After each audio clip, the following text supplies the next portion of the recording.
close out, so I'm going to do that whilst we warm up over here. Hey folks, welcome back to our StarTropics playthrough. It's your good old friend Connor, or Lightbearer, or whatever, and his good friend, also yours, Gooms, aka Goombachi, aka the guy. You're you're going soft on us. You only listed two of your names this time. I figure if anyone remembers me as Medieval Primeape, we will. They probably know way more about me than I know of them. Maybe they even know way more about you than you know of yourself. That would be quite a feat. Okay, I sort of meant that as a dismissive, as just kind of a flippant response, but boy, howdy, that sounds arrogant. I know me better than anyone can know me. No one understands me but me. No one else can understand my pain. What about my pain? All right, that's enough stuff to close out. Hey! All right. This is when my parents died. You know, I don't actually know what Raph's actual response to that is. I've seen so many edits that I've lost the plot. Uh, just a quick status update on my hand since I've been keeping folks in tune. And for anyone who's not watching the Tuesday streams, I'm in a different cast. I saw a specialist the other day. It looks like I will not need surgery, so I'm recovering just fine. Next week, Tuesday. Oh, hmm. I need to reschedule something, but I'll worry about that later. Actually, I'm going to text someone.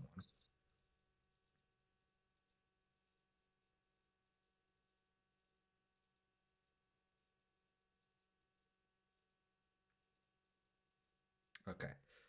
I'm not going to remember it otherwise, but okay. Um. Anyway, I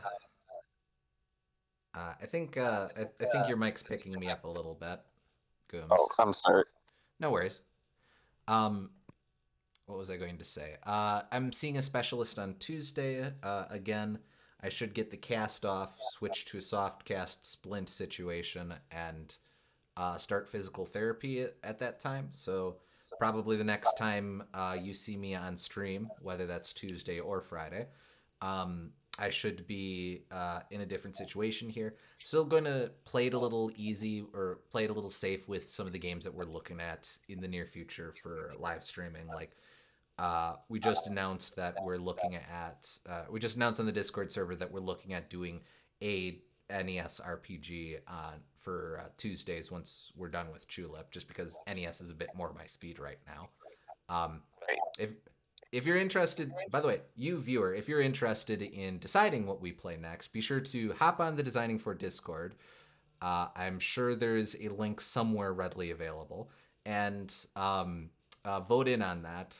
Um, you can decide what we play next, but it'll be something that'll be easy for me to play in my current situation. But all right, enough prattle. We have a world to save.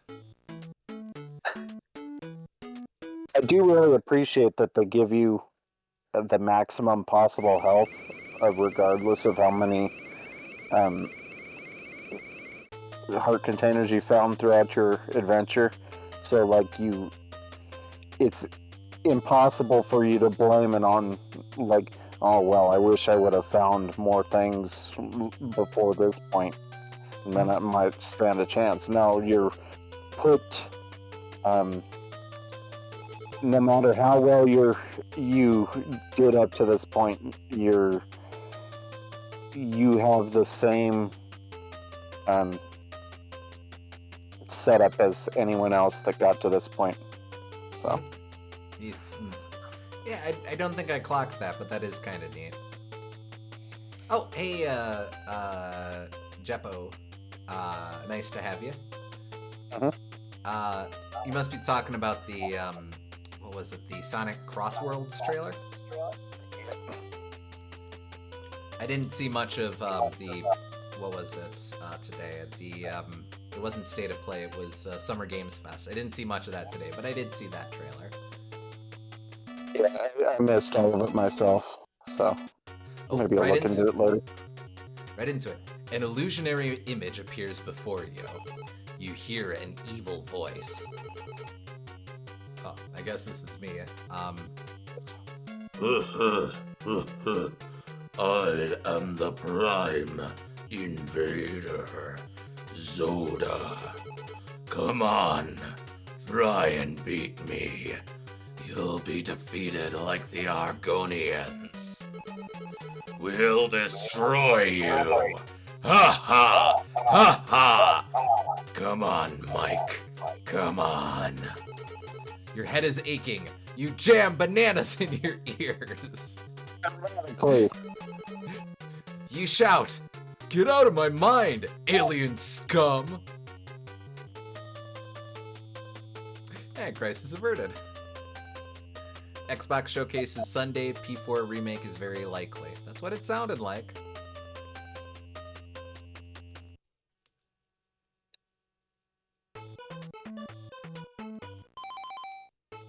Let's see. We got nothing we're working with. Okay.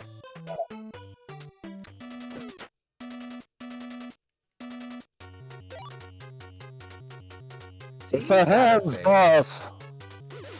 Ow. Oh, okay. Well, that is not the way to play. You get to see the hands.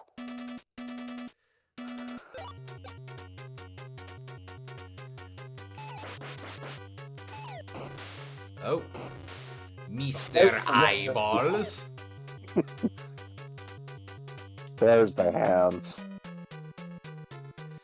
So I guess he's got to be one of the first Nintendo Hands bosses, come to think of that. Definitely. Oh. He switches it up. Hey, well. Yeah. Hey, how's it going? It's going alright. We just started the final chapter of the game. We're fighting maybe the first Nintendo Hands boss? Yep. And the final boss, Prime Invader Zoda.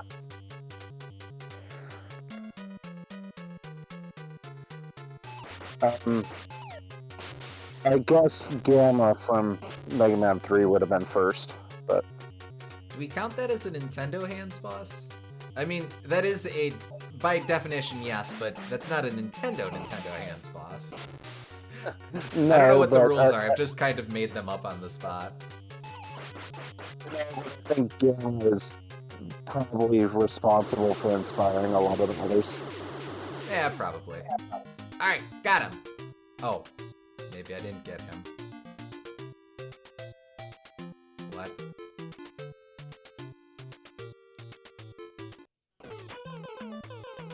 Well, it's not so simple as that.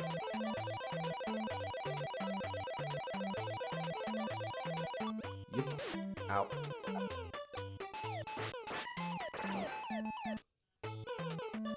Feeling pretty good, honestly. Nice. I didn't catch much of the games showing today, but was there anything that really caught your eye? Yep.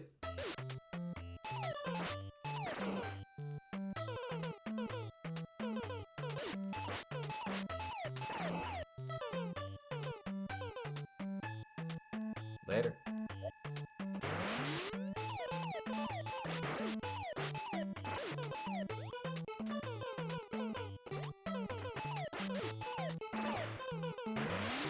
Getting a new Scott Pilgrim game. I saw that. That I'm really excited about. Looks like it's a lot of the old crew as well from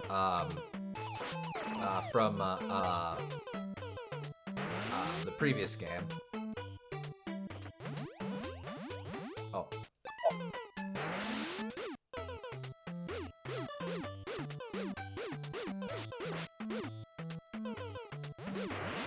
Yeah.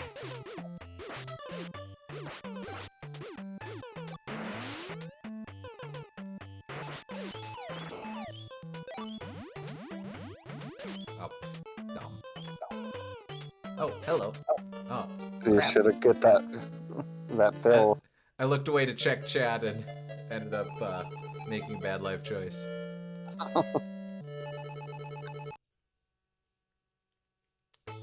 But yeah, the crossover stuff for Sonic Cross Worlds looks pretty neat. I it's always fun to me to see Hatsune Miku in new stuff. Ichiban's fun.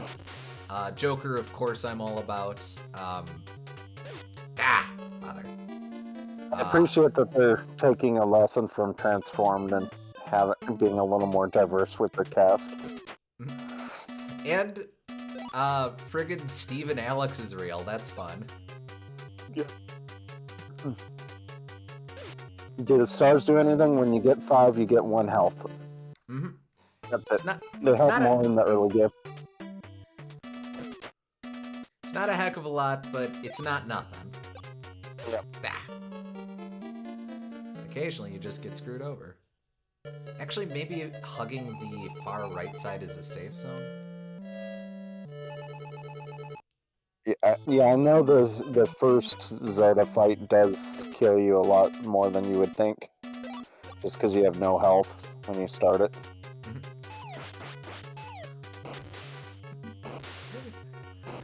I know it's probably supposed to be spooky, his bugged eyes, but it looks a bit goofy to me. I always thought it was goofy.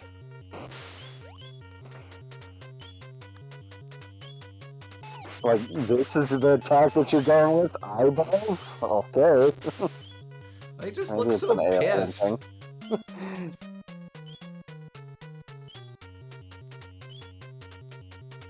Actually, now that I think about it, I think that those hands were directly used for the StarTropics 2 box art. Wouldn't surprise me. Got him! Well, give him a minute. Like, they just took those specific sprites and redrew over them.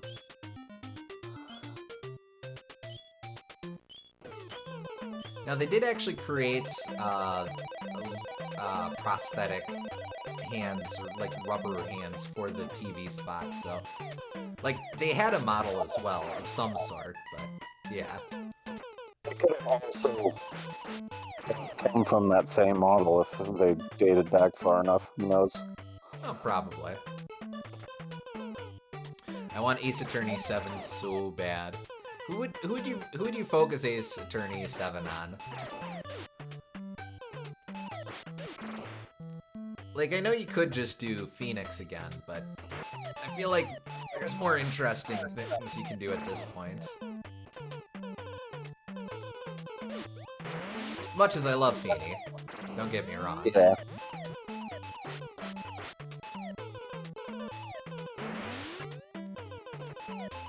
I don't know. I did not really love the place that Ace Attorney 6 left it, so...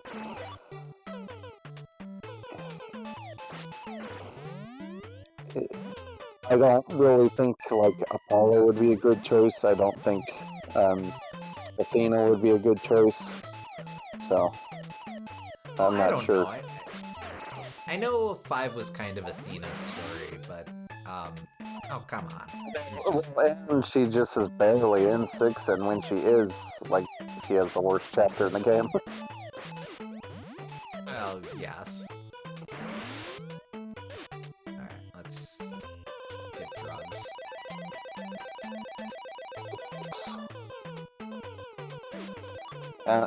And Athena's always gonna risk things because she's not, like, the most popular character around, even though I like her. Oh, I forgot that's how that works. Yep. So they do provide a 1-up to you, but you gotta burn through the whole playable segment again. Or platforming segment. Would you call this platforming? It's kind of platforming. I would call this platformer.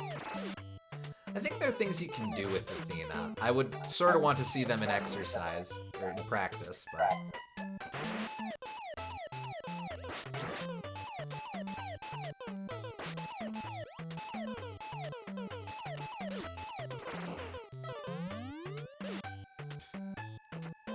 Oh, Well, thank you. Am I gonna get those every time? Yes. Okay. That's rather a polite concession, actually. Getting a Wu-Tang Clan game. That was surprising. I did see that. I didn't actually watch the trailer for it, but didn't Tales of Games do a Wu-Tang Clan game? Just bring that up. Yes. Yeah. Tales of Games Studios did it. They made a roguelike starring the Wu-Tang Clan. Wasn't very good because it was a retro-styled roguelike, and those inherently are pretty rough, in my opinion. But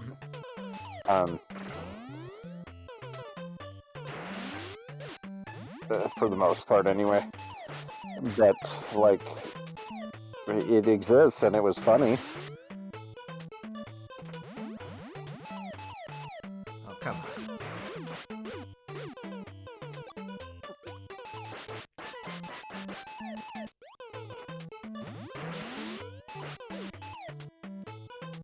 Maybe this is okay. Oh.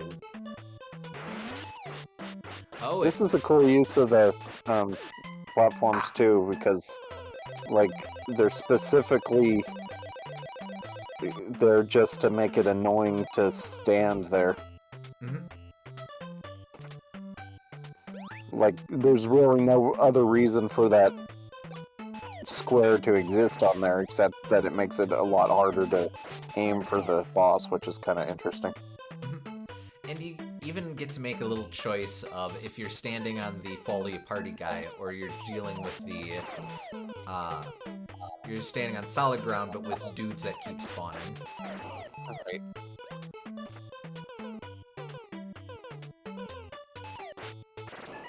I could have just kept going.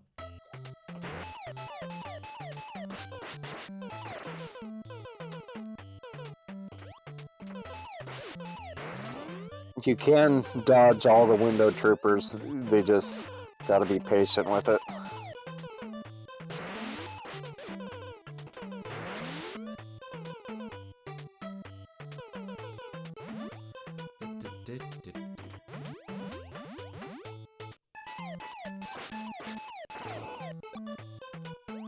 I do think if they made an Ace Attorney 7 a standalone Athena game would be the way to go. At the same time, though, I don't really need more Ace Attorney.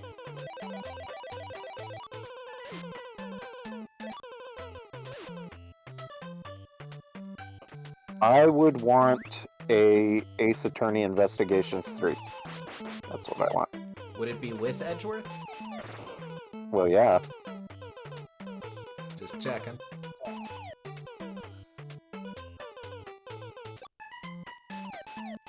Come on, nerd.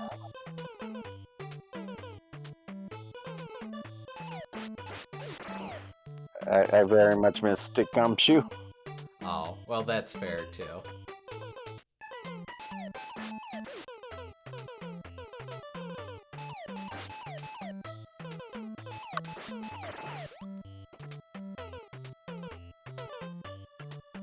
There we go. That's a dodge.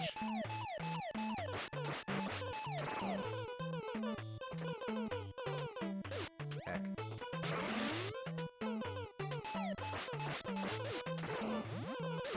Heck. Not great. I should really be using the laser gun more. It's way faster and get better DPS.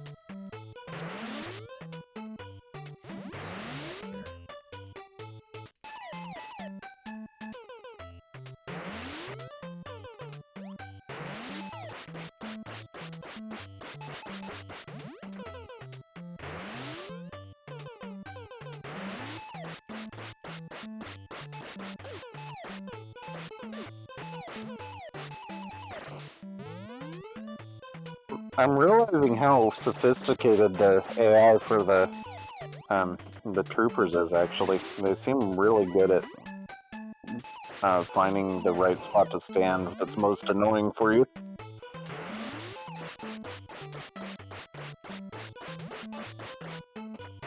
Like, they're good at backing away when they need to and stuff. Got it! Of course, I'm no better off than I was before, but... I'll take that. Oh! Do you all drop hearts? Yes. Well, they don't all drop hearts, but I mean, I think they infinitely spawn if that's what you want. We'll be here a while, folks.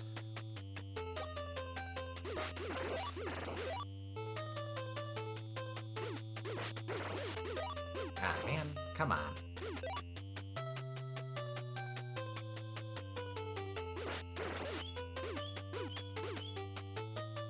I need a new strategy. Yeah. Alright, well, where's the start? Oh, no. Yep. Oh, wow! Yep. Okay. Yep.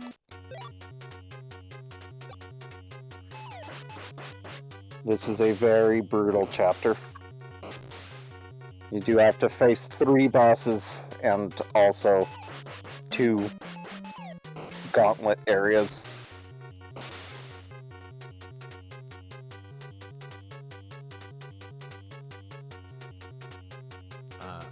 Oh, there was that Puppets Punch-Out game, wasn't there? That caught my eye.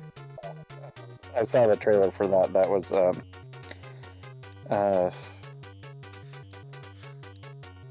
Felt That Hurt or something like that. Oh, it was, yeah, what was the pun? Felt That Punching or something. Yeah. Felt That Boxing. Yeah, okay.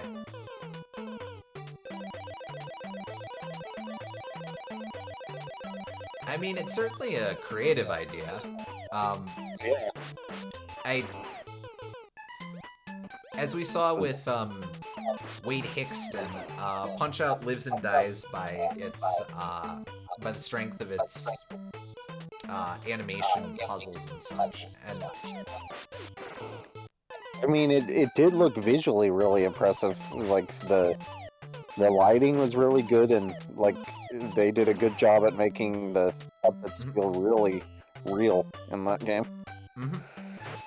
And you could kind of see the oh, that's a safe zone. You could definitely see the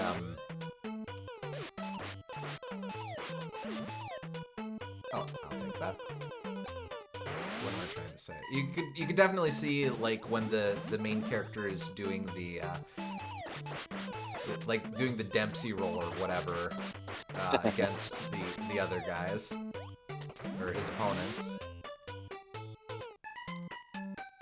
No one's gonna know what a Dempsey roll is but us. Well, but that exaggerated animation, though, it's interesting because the whole point of Wii Punch-Out was that Little Mac's animations were deliberately understated. Oh, much nicer. Apparently that was all rendered in real time, which is impressive. Yeah, it had to be because they showed battle animations. Mm-hmm. Also, you have a good amount of health this time.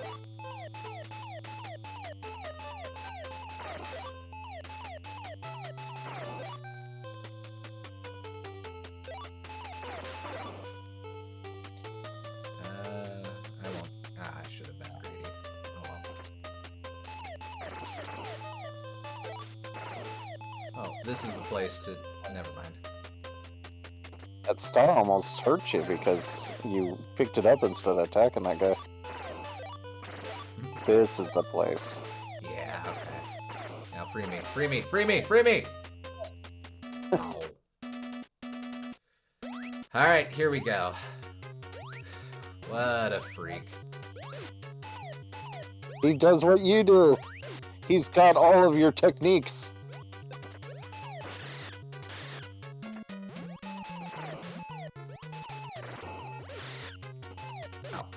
Oh, touch of death. Yep, yeah, touch of death. He's not that hard, but yeah, you can't ever let him touch you.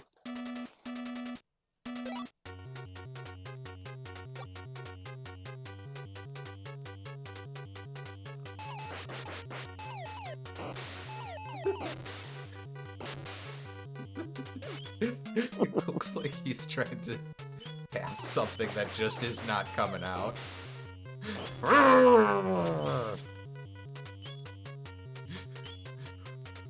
He looks like he'd be friends with Papyrus. See, you have a much more charitable read than I do.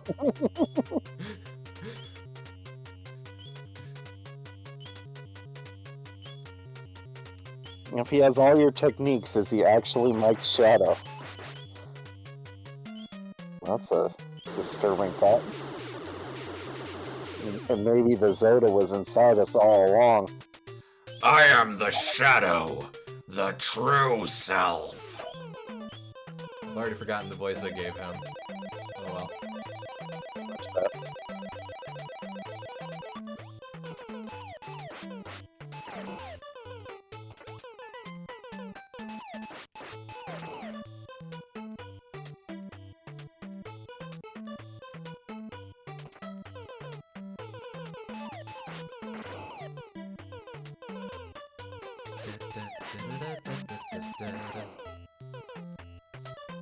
Yoink.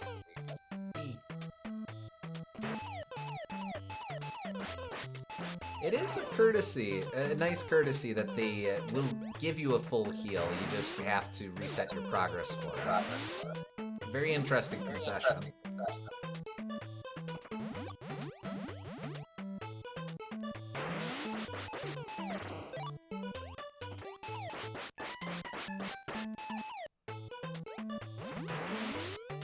Man. Oh, dumbass. So what do you think these guys talk about while they're waiting for Mike to drop down?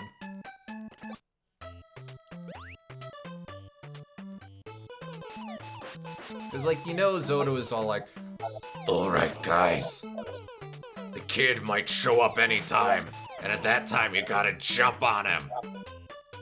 But until then, I don't know, just do whatever.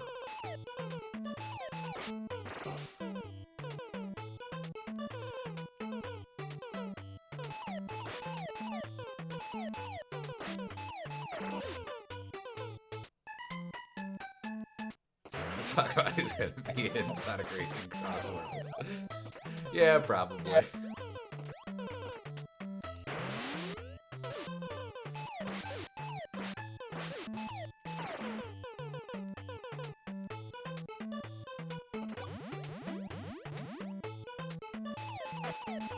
Ah, he's out of range. Now, will you get out of here, big wiener?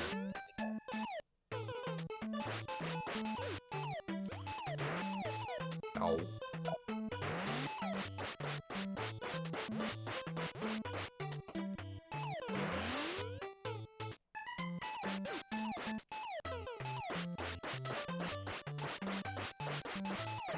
Ah, got it. I didn't think I got it, but I did. Yeah, just barely.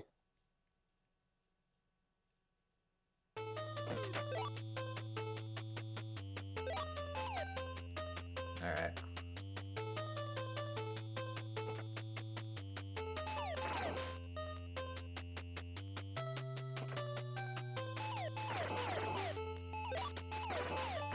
Stranding 2 in 3 weeks. Someday I'll play Death Stranding. I think I would probably like it, but... Keep forgetting Death Stranding exists. That's how much I've been tuned out of Hideo Kojima for the last couple of years. Honestly, that one is less to do with whatever my current living situation and more just I did not care for Ground Zeroes. That's fair. Better off with the gun.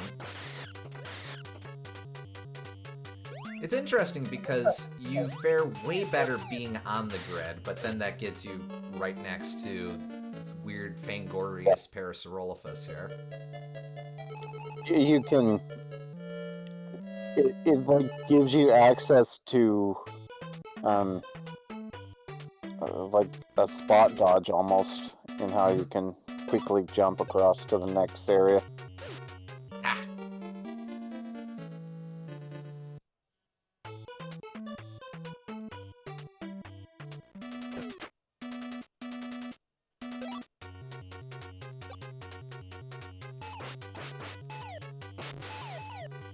Right. When he's spraying eyeballs, he's not weak.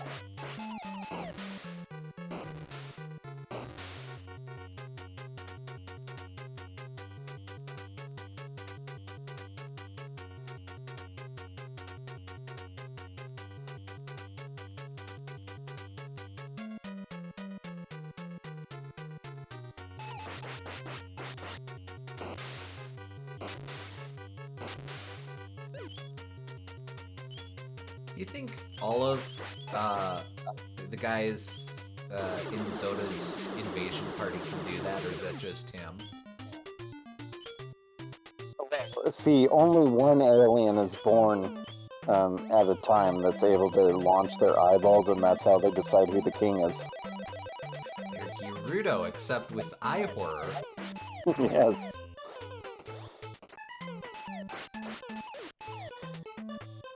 Only the ones who get union benefits.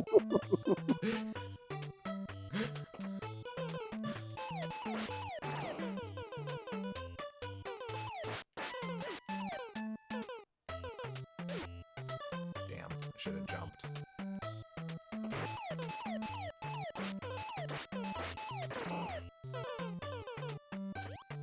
Nope. Oh, damn it.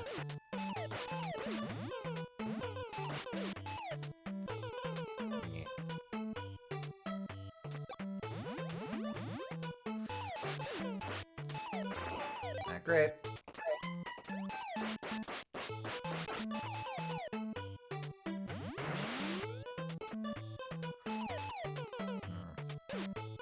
Wow, okay.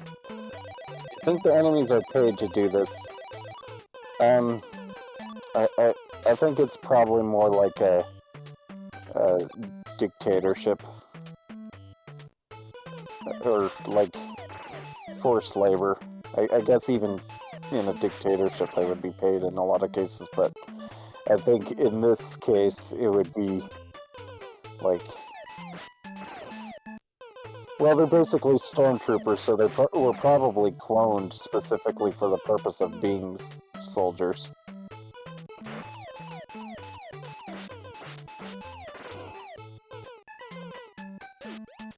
They have never known a life besides walking up and down this hallway. Yes. That man has lived 50 years in that window. And I disrespect him by not even acknowledging his existence.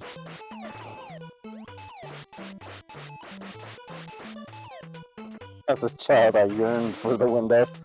Well, yeah, the window troopers are like the elite guard, because they're right next to Zoda. Right in between Zoda, in fact. Which is a weird preposition to use for this instance, but it's accurate. Gotcha!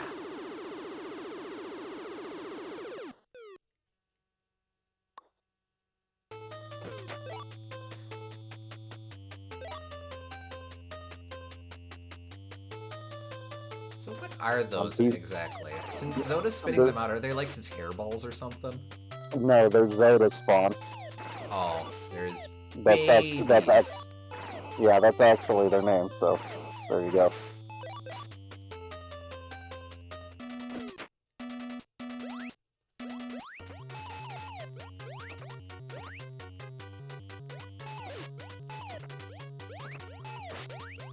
Oh, it is Pride Month. If we can respect people's pronouns, we can respect their prepositions too. There you go.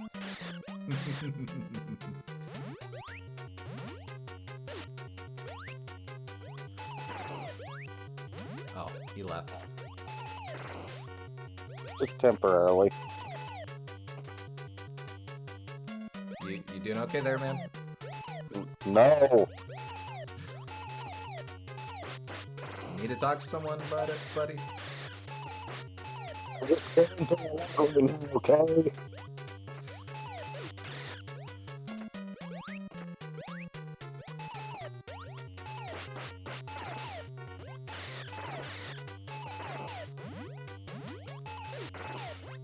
Uh-oh. Oh.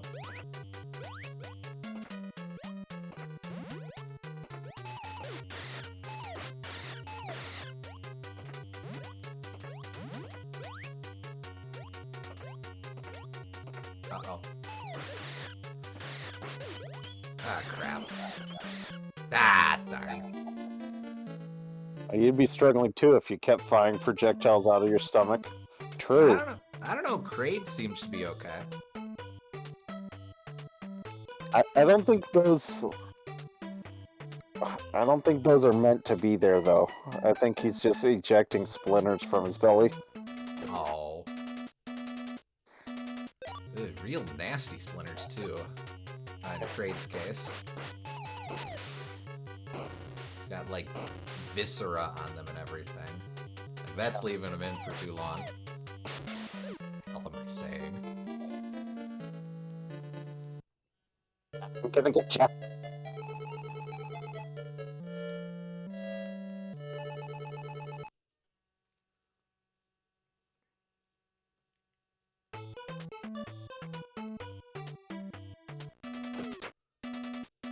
We've said it before, but it's really nice having the Witch Doctor throughout the full game.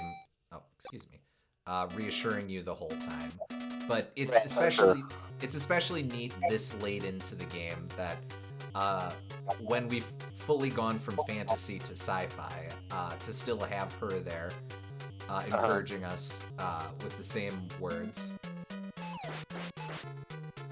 I don't really say fantasy to sci-fi. I would say like adventure to sci-fi. But yes. Fair.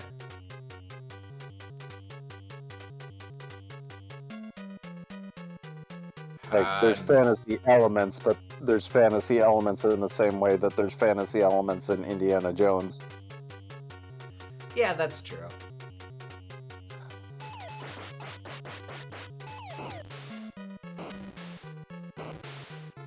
How's he doing that with the sides of his jaw?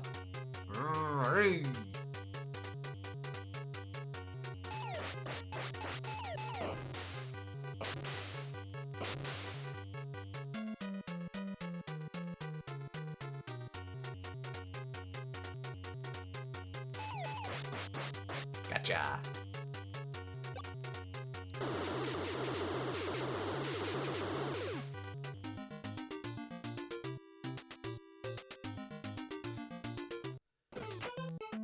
Presumably the same way he's shooting his eyeballs out of his head. Well, there Yeah, you go. yeah, alien physiology and stuff. But I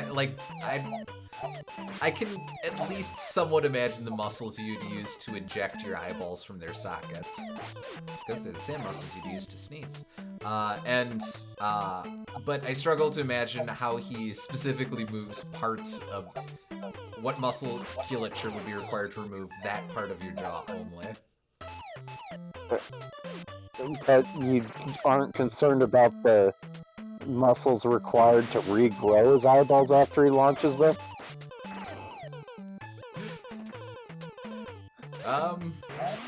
Well, I am now. Ow.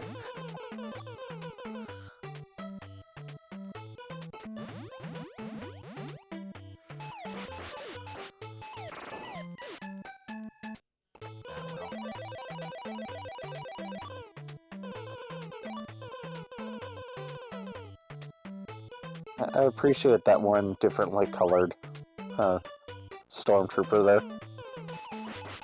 He's just vibing. I'd say he's like the officer, but I actually think he's got lower hit points, so... I agree, yeah.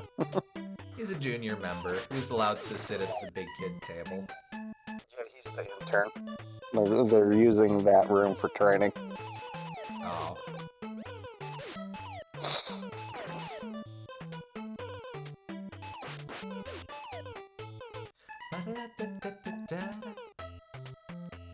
Forgot to maintain his armor properly. Oh, I see.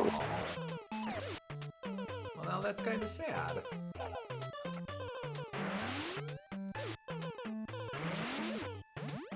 that was stupid. And maybe it's a Koopa Troopa situation where they're inherently the same creatures, but wearing a different colored armor changes how they physically react to stimulus, even though they're exactly the same, other than the color. Well, actually, that That's a striking question. I haven't considered that. Is there like specific? Do we specifically know if it's a? Well, yeah, because they can trade shells in Mario World, and then they adopt each other's behavior. Okay. The shells are like a mind-controlled device somehow. Wait, here I was thinking it was just like armor abilities, but no, maybe it's some sort of weird Koopa Psyops thing. It can't just be, because if you take a green Koopa Troopa and then you swap them to have a red shell, and all of a sudden they're smart enough to not fall off of a ledge when they and turn around when they reach the edge of it. Nice.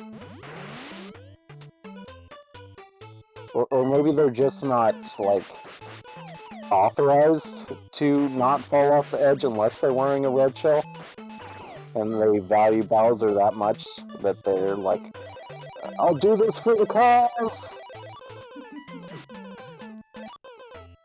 I mean, you saw the Mario movie. You know the whole blue shell thing is a state of mind. Oh no, wait, Will has it. Maybe they're all dumb and the red shell just has an anti-cliff force field built in.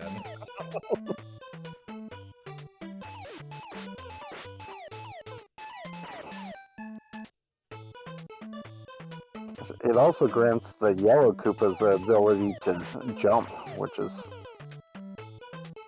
that has to count for something. Like, it improves their leg muscles. And somehow it does that even after they lose their shell. So, that's a thought too. Like, there's persistent effects after the shell gets lost. Because a blue shellless Koopa acts differently from a yellow shellless Koopa. And so on.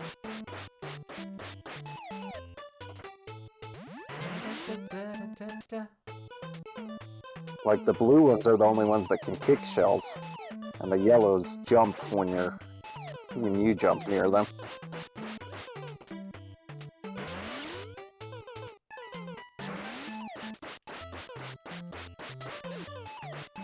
No one likes you.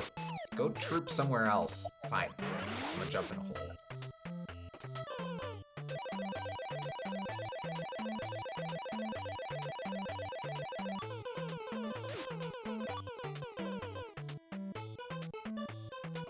Oh, so where do you fall in the whole Yoshi saddle is a shell thing?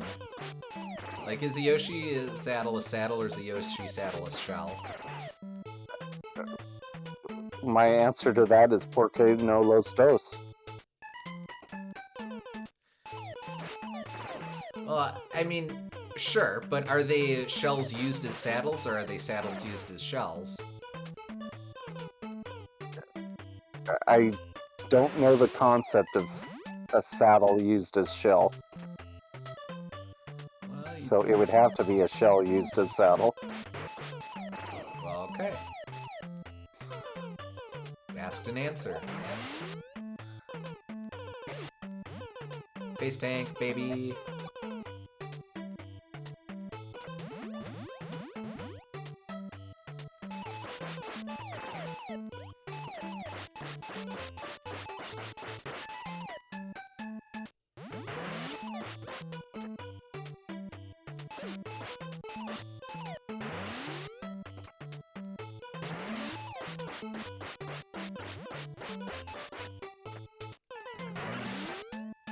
Almost.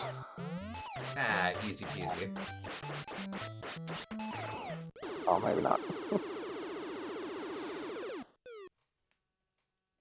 Well, baby Yoshis don't have it, but newborn adult Yoshis do. Depends on the baby Yoshi. They have it in Yoshi's story, so... Is it weird that I always forget that those are babies? Like, I know that's the friggin' lore, is that they were born into the storybook world and whatever, but... Like... You're probably distracted by the demands to eat, asshole. I mean, no child would suggest such a thing.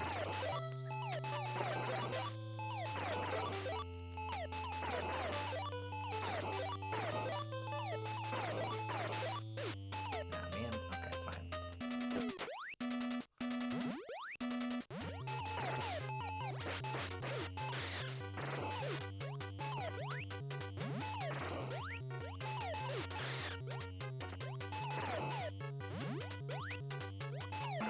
Nope. Nope. Nope.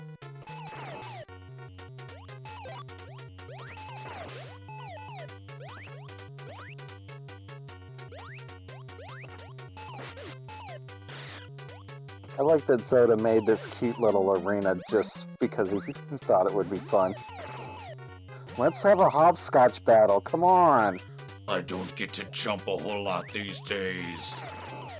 You know how it is. Kids and stuff. Man.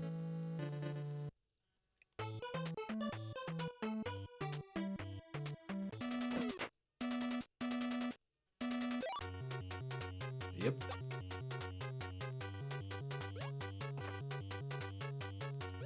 So yeah, one of those little Zoda spawn will grow up to be able to fling its own eyeballs out. And that's how they'll choose the next Zoda. It's like a queen bee sort of situation. Well, but with bees, if the queen dies, then another bee is able to adopt the traits necessary to become queen. So is that true with Zodas as well? No, because that risks there being a Zoda civil war, which would overthrow the entire monarchy. Because bee civil wars are a very real thing, and they do happen. Well, see, I don't know that I knew that. Yep. You get half the hive backing one queen and half the hive backing the other queen, and they either split off the hive or they end up killing each other, basically. It's a big problem for beekeepers, so they have to euthanize the potential queens in case another queen pops up, or keep them in solitary confinement and they have these little cages for them, and potentially use them to start a new hive. Interesting, okay.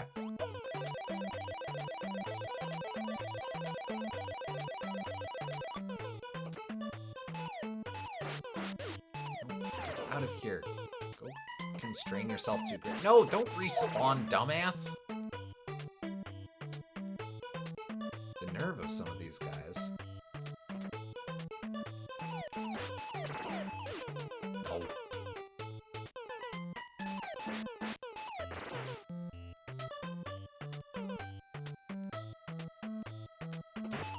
Actually, in the light that all of these troopers are Zoda's children, potentially, that's pretty metal. Like Alien. But more hardcore because it's got structure to it. We had a lot of kids. Yeah.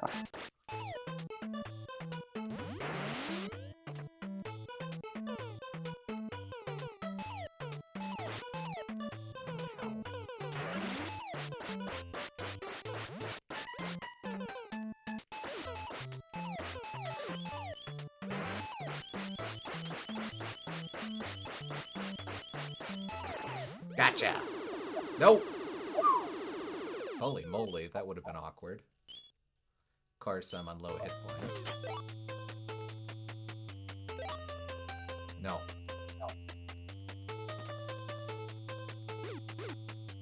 Yeah. Ah, man. Right, I have to farm health with the base yo-yo. Okay, getting there. Now you have the shooting star. They do drop quite a few pickups at least, so that's nice of them. I'm sure that's by design. Yeah.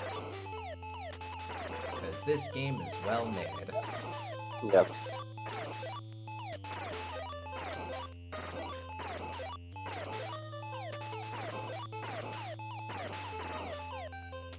Haha! Full health, baby! The eyeballs he throws out regenerate into new soldiers. Oh, so he can, like, do flooding off like a sponge as well.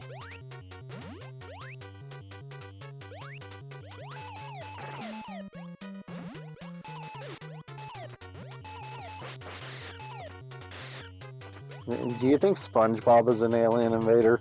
I was just thinking if they ever did a SpongeBob episode where he buds. Like, Yes, I they feel... did.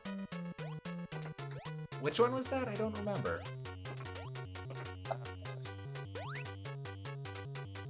It was just a one-off gag, but they had a bunch of little SpongeBobs growing off of his body. Oh, okay. I was gonna say, that felt like the sort of thing Steven Hillenburg would have made a joke about. Yeah. Come on. Forget what episode, but he definitely called it budding, yeah. And there were... Nope. Hey, Parent of the Year. He basically... He said budding, and then the little one that came off of him said budding, and then another one that came off of the little one said budding, and that was the joke. Oh, okay.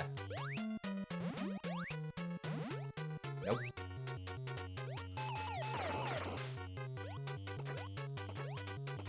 Come on. Maybe I should switch to yo-yo. Can't fire as fast, but it's probably a bit more powerful and way more range.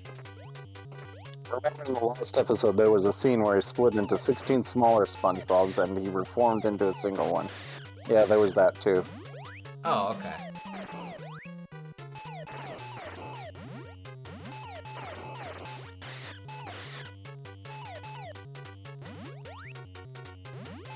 Crap, letting him corner me.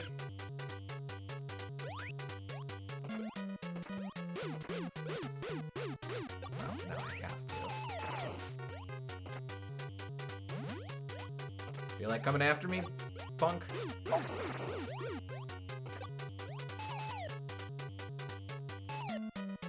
Come on. Come on, little piss baby. That's very hurtful.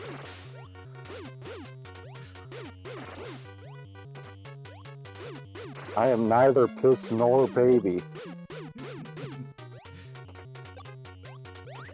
Alright, if you're going to be a little... Oh, now you come over here.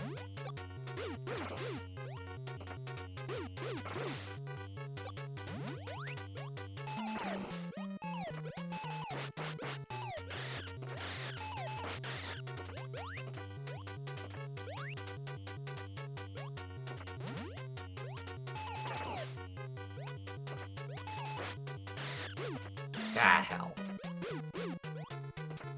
Let him get close. Ah, damn it! Jumped in good, place, unfortunately. good run, too. Yeah. Maybe the guys he spits out are like alien tapeworms. They are explicitly said to be his spawn, but like that doesn't preclude them from being alien tapeworms.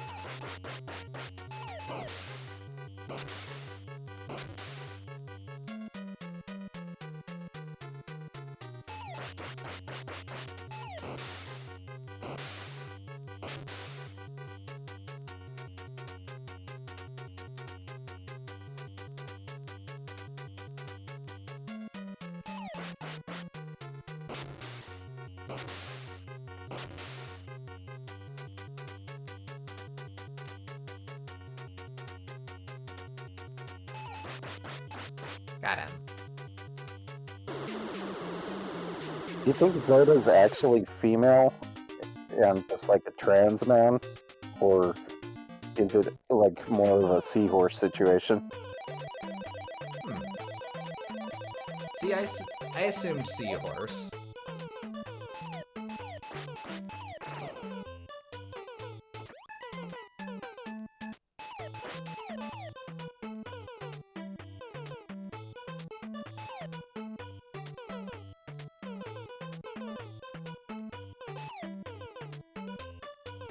Come on. Come on! Look, I'm standing over here. Ooh. Ah! Gotcha.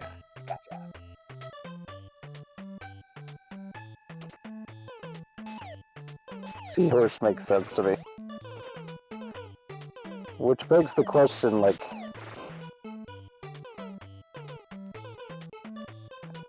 Well, to be fair, I guess I don't know precisely how it works with seahorses either, so maybe I am out of my depth here.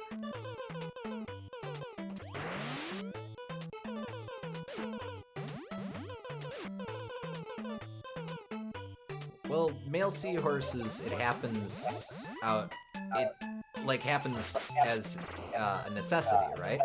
Like if the Papa Seahorse needs to keep Ken carried. I thought the male always carries the baby and the seahorse, but... You might be right.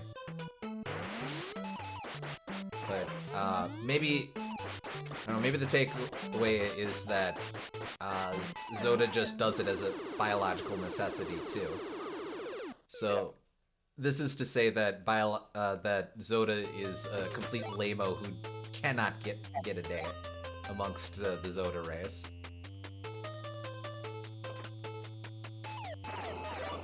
It is also just him, so that's part of it, too.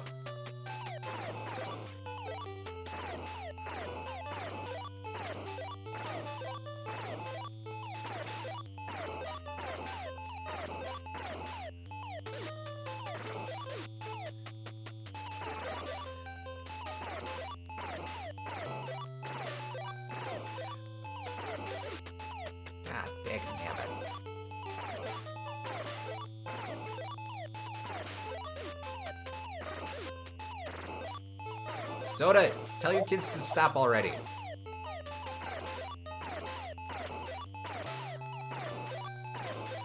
Yeah, sorry about them. School's out, so they're kind of rowdy. You know, it's the summertime. You know how it is. Alright, let's try sticking with the supernova for a bit.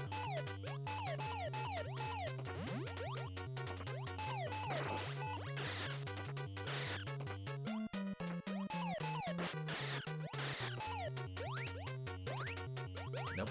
Hop. He beguiled me. I was bamboozled.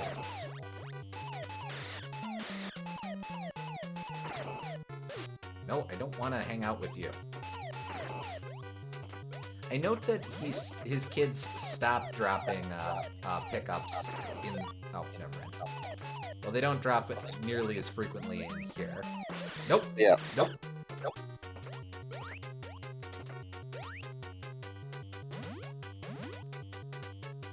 Ow. Ow.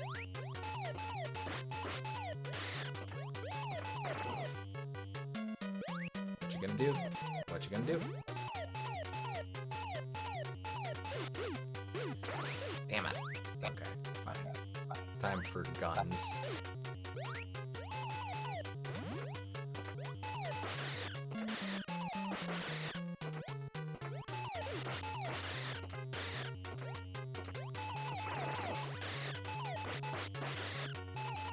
Calm down here.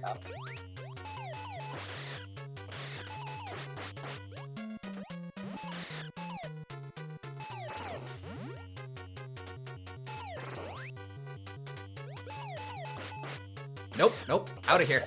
Out of here. Out of here! Ah! Fiddly futz. It wouldn't be as much of a boss fight if they did. That is true.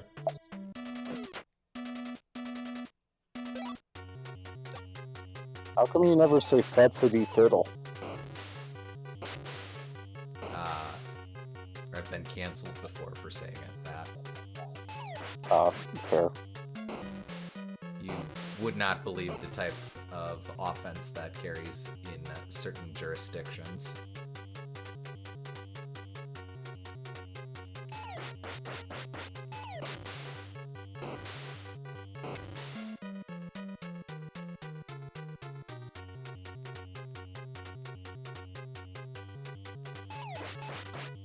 Gotcha.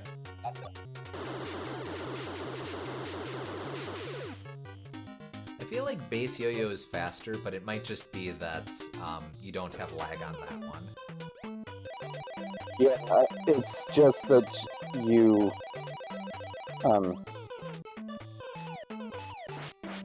you can only do the yo-yo, the supernova once it leaves the screen.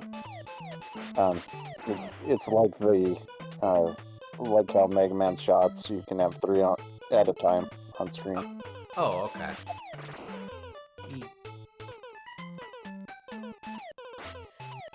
So since the base yo-yo doesn't have shots, it can feel faster in that way.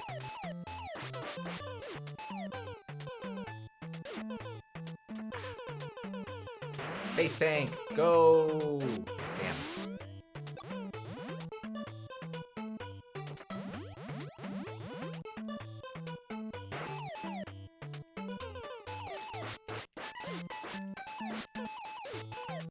Man. But I suppose it being faster isn't a bad thing, because if you're losing health, you'll probably be flailing around rapidly attacking things anyway, so there you go. True.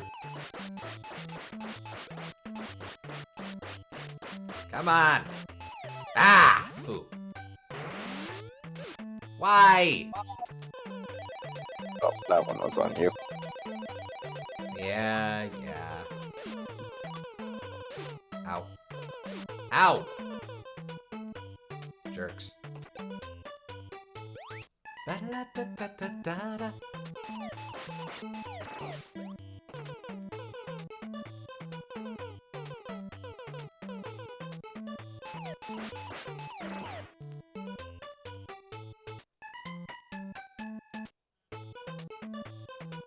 Ba-ba-ba.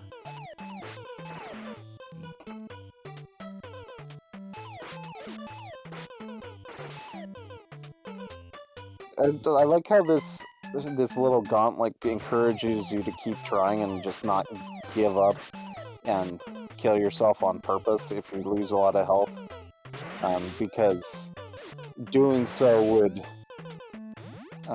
be impractical, because you would have to face Zoda 1 again. So worst case, you're going to intentionally fall down the hole so you can heal up and try again. Which is kind of a nice way to encourage you to pull yourself back up and give it another go.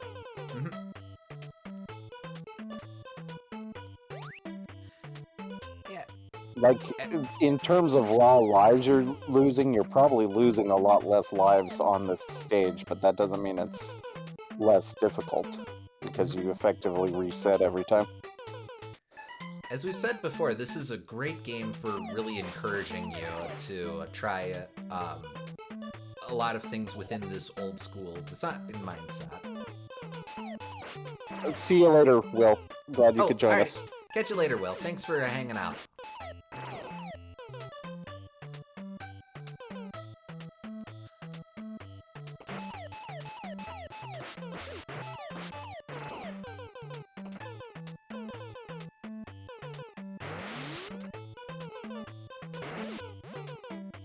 Base tank.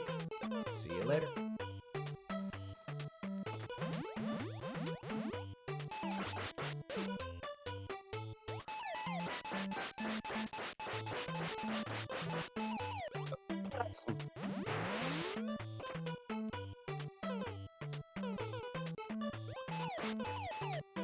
Alright, walk into my lane. Or don't. Ah! The thing is, it really does behoove you to get aggro there, so...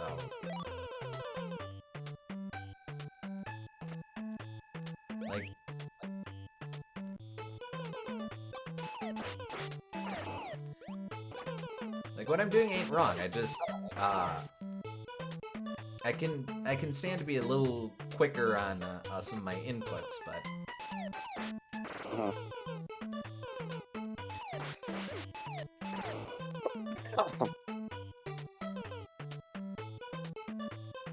Man, a no damage run of this game would be tricky, but that would be really something to see.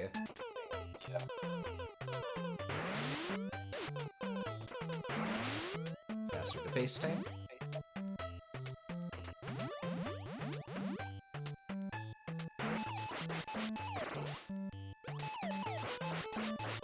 I mean, Game Champ did all of those, did every Mega Man, so maybe she could do StarTropics next too. That would make me happy. That'd be fun. I know she usually does the Japanese version of stuff, so I don't know. You can't really have that option this time, but... Well, that's the thing. Alright.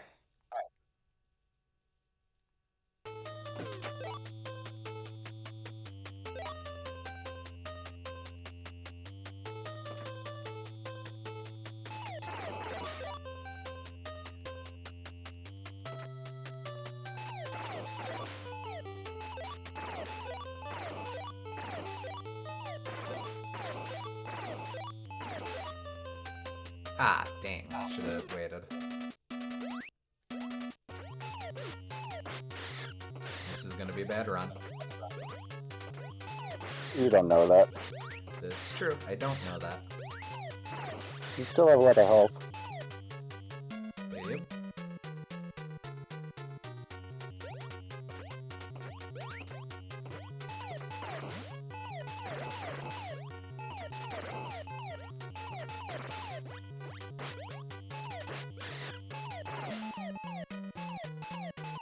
Up, up, up, up, up!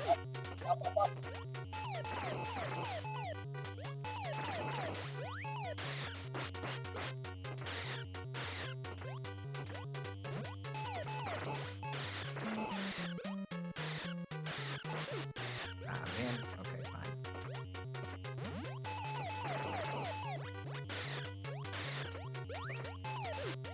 Nope.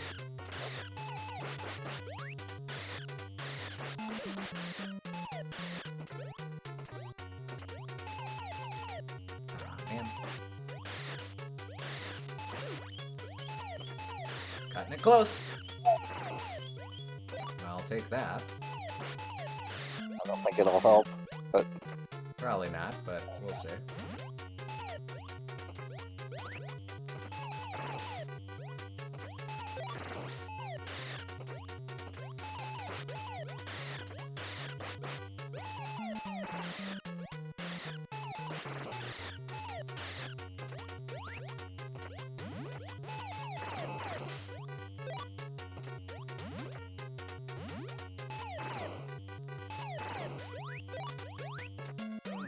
Bit of a risk, but that did in fact help. You got another one that did. Oh, there you go.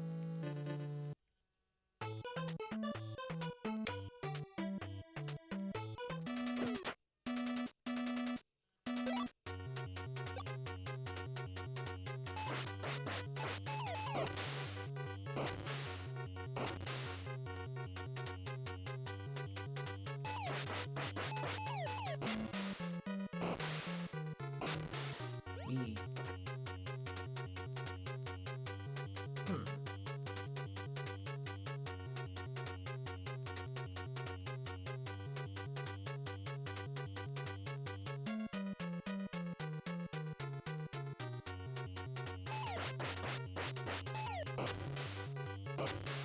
Wee.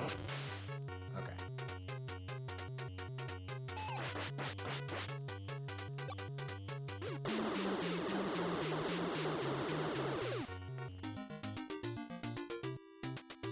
You have to like as well that how Zoda could stick around to fight us in there, but because he wants to fight us on our own jumpy terms, he specifically walks to the other end of the other battle arena he has set up. I don't know why I switched there.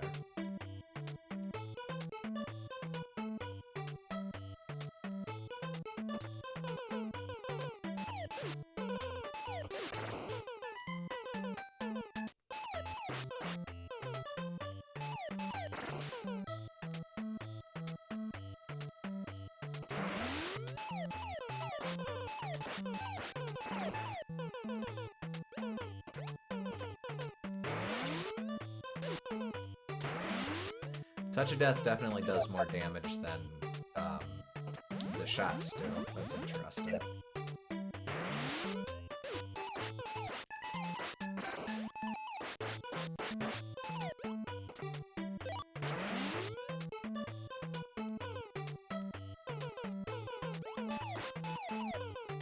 Come on, don't be an idiot.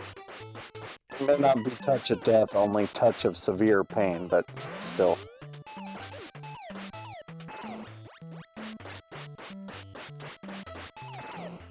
Gotcha. I don't know why you turned into a star, but that's okay.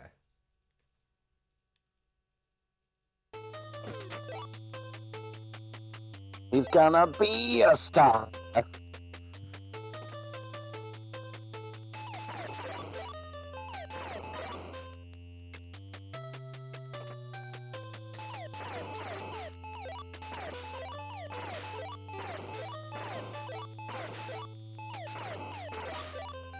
One more?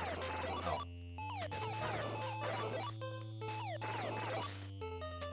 Okay. Alright, here we go.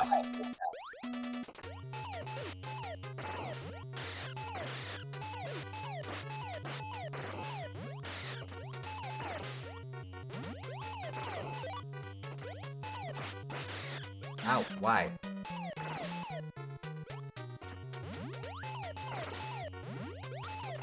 Nope, stop that! Face directions!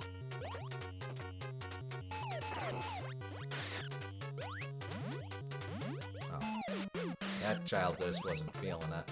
Aw, man, I'm already down to the shooting star.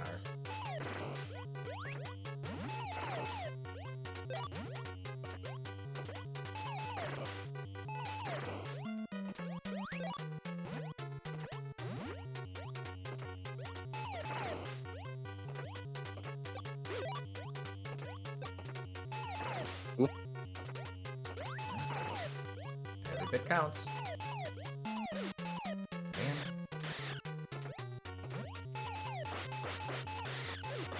Man.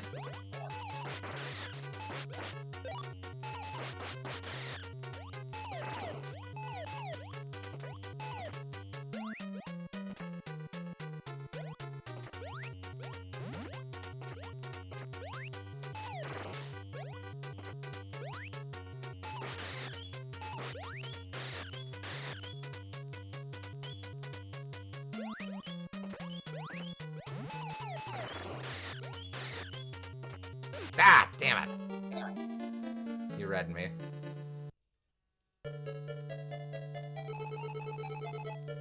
Da, da, da. Go. So his name's Prime Invader Zoda. That doesn't really... that implies that he's like a general, not necessarily the leader of his civilization.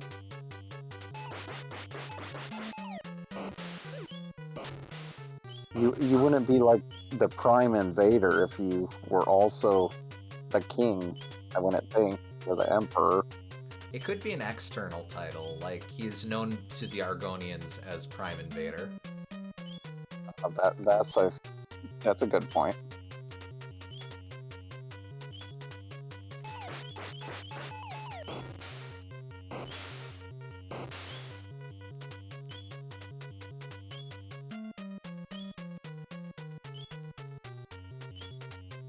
But I think he called himself Prime Invader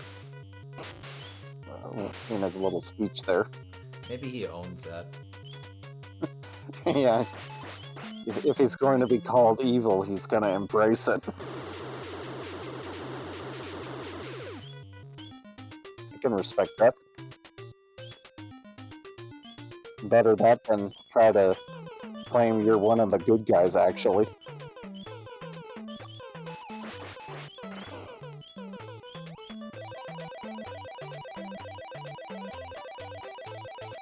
Yeah, better than swell dude Zoda. Nice guy, Zoda. Again, maybe that's his issue. Maybe that's why he can't get a date.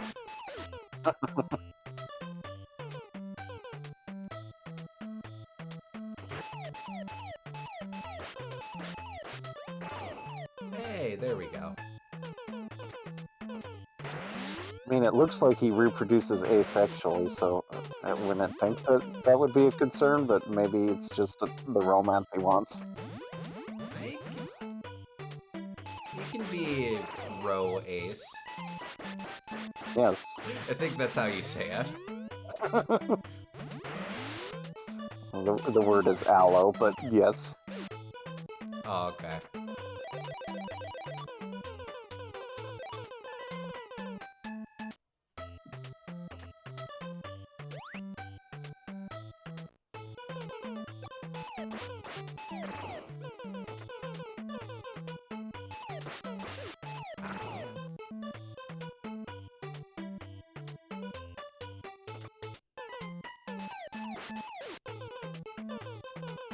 I appreciate that they have Mike kind of slip past the foreground girders. I think I'm only just now starting to catch that. Yeah, this does a lot of good stuff with the layers, for sure. Those kinds of effects are pretty rare on the NES. Yeah, definitely more a Super Nintendo thing with its actually having layers to work with. They're probably not even real layers, they're just like tricking you into thinking they're layers, but still. It's a good visual trick. Yeah. However it's being done.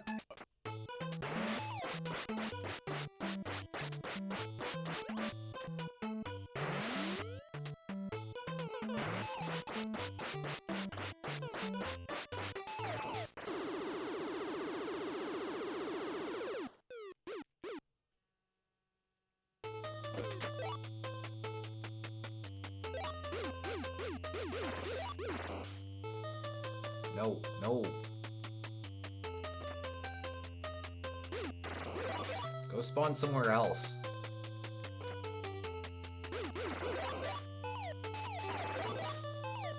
I don't think that's possible, considering Zoda's right there. But, like, Yeah. part of being both usually involves being close to the spawner.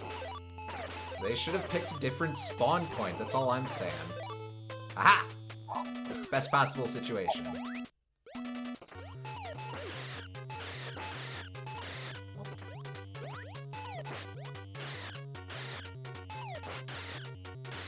Shoot children, not bullets. Good lord, don't take that one out of context.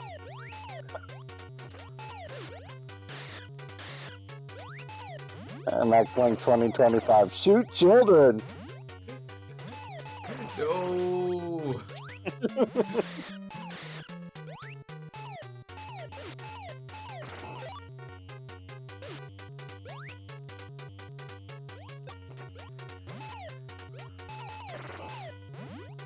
Alright.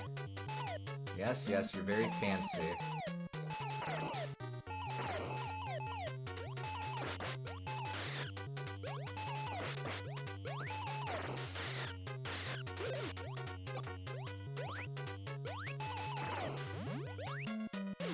That's like Ow. Pedracide, right?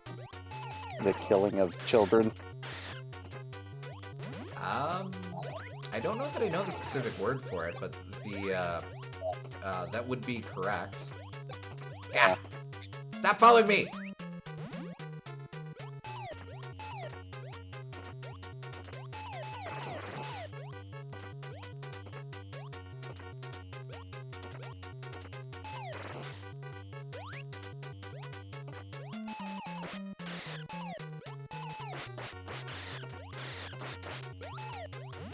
Oh, damn it.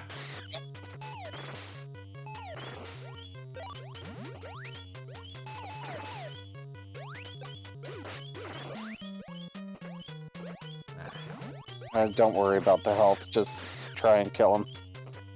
Yeah, okay. Wait a sec. Aha! I knew you were going to do that.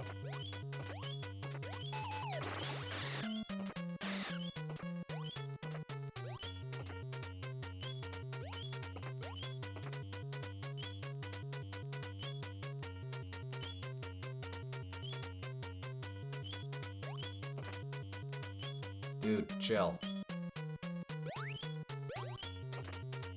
Dude. I don't think he's moving.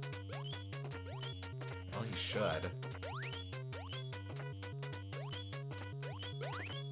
Okay. Uh-oh. Ah, damn it! Good attempt. I do remember him having lots of health, so now that I think about it, this guy actually was pretty hard. I do remember my previous playthrough taking a while to clear this chapter. Yeah.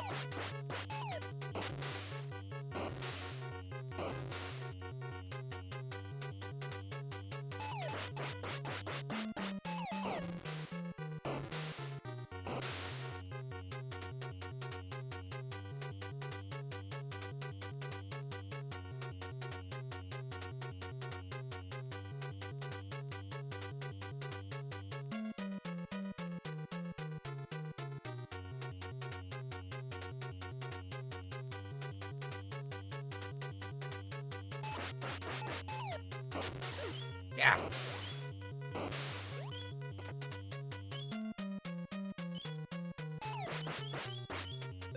Okay.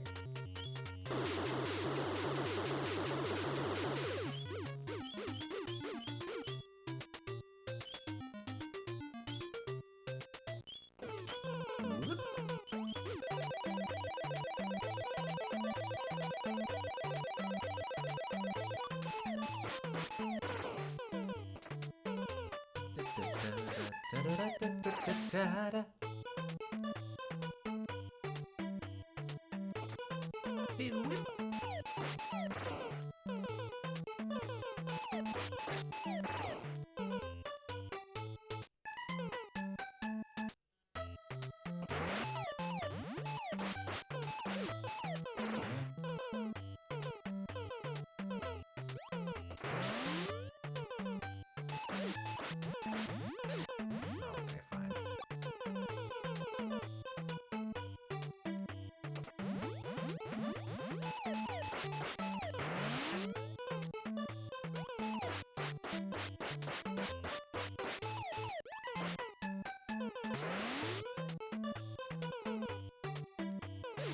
Well, yeah. That was... I got muddled. Yep. You've been diddled again. Bamboozled.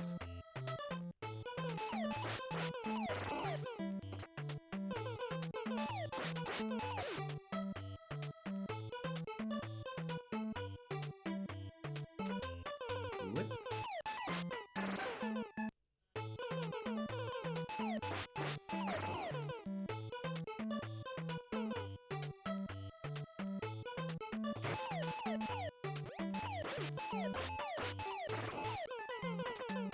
And you always know you're in for a bad time when he swings hopping out that way.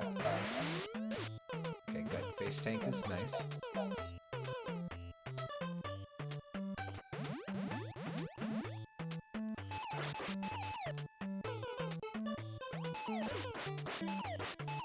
Would you get out of my face? No! Dumb. Ah, well.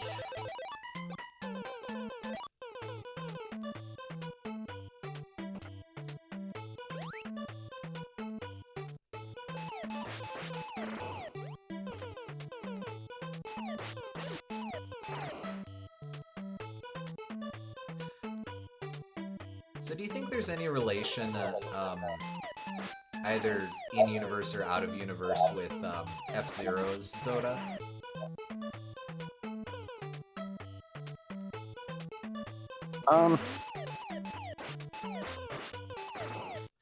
I considered that at one point.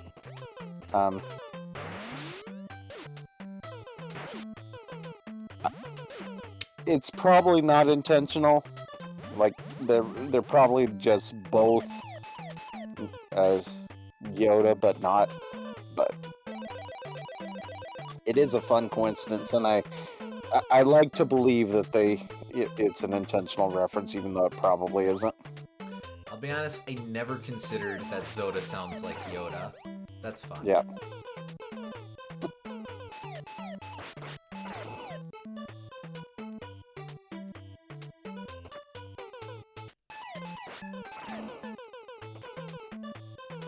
I suppose it'd be a bit less likely than most anything else. Like F-Zero isn't exactly reluctant to reference other Nintendo stuff, but yeah.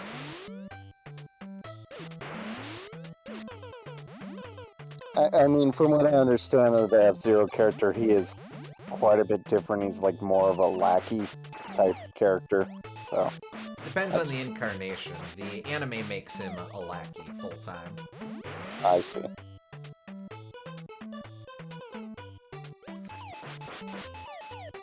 Man.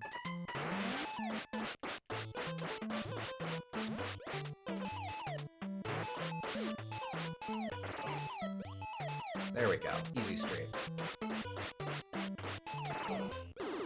Free me.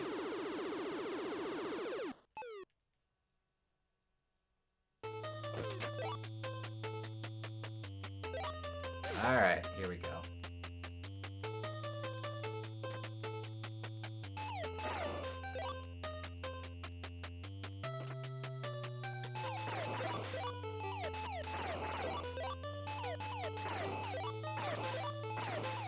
Hey look, I'm spawn camping.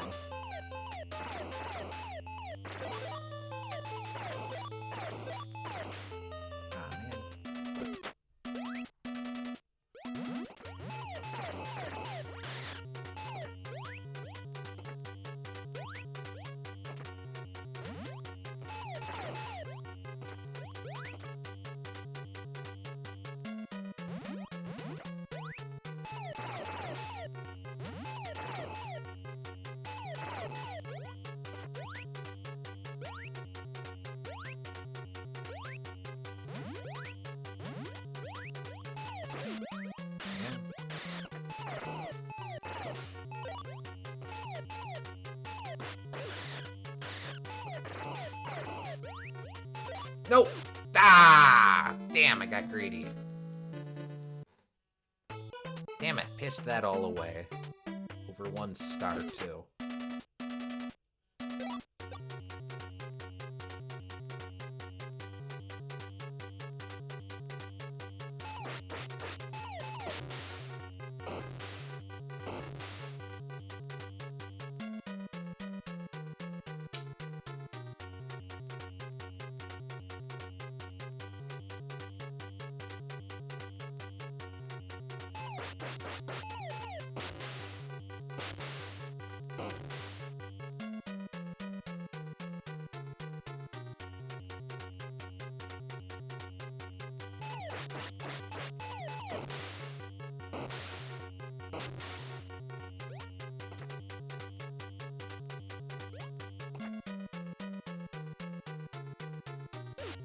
Wow. Bad spawn. Well, unlucky spawn, I suppose.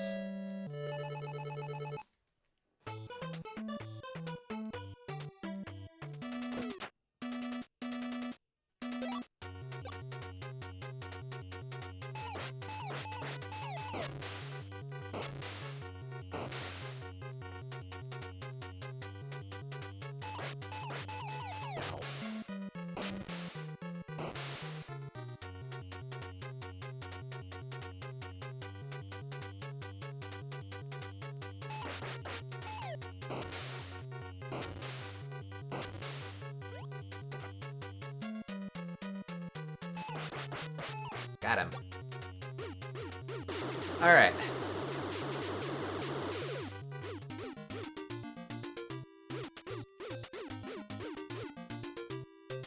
That'll learn him.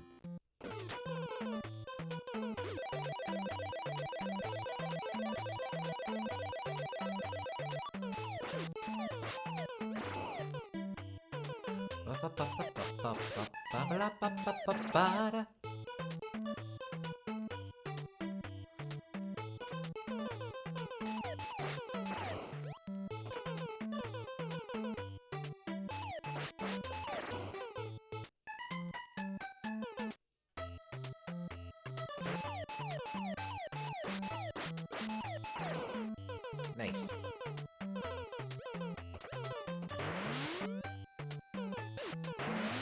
Alright. Keep going, keep going, keep going. Ba, ba, ba.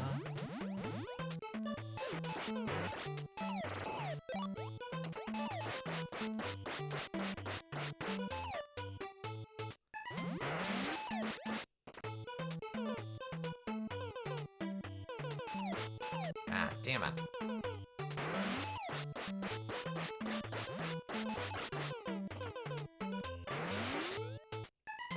Ah, too soon. Dun, dun, dun. Stop that. Do, do, do, do, do, do,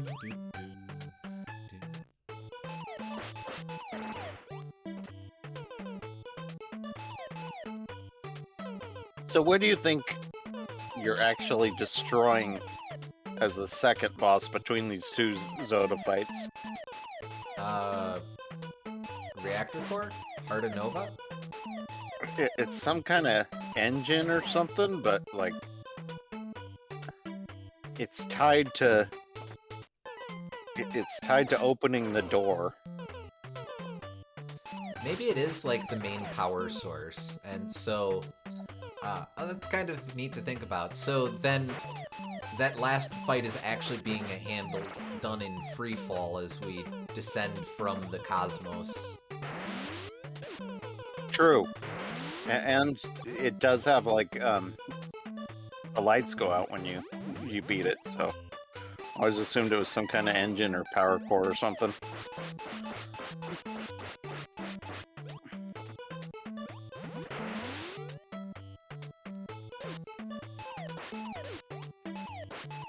Ah, wasn't worth the gamble.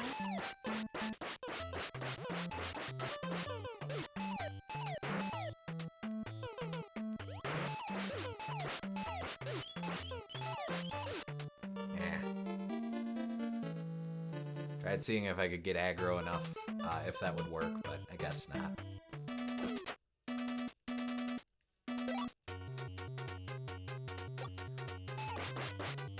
But yeah, I think, I definitely think we destroy the, we've effectively rendered the mothership into scrap, with that, destroying the reactor core, and thus the remainder of the fight is a last-ditch effort between two people crashing to the earth.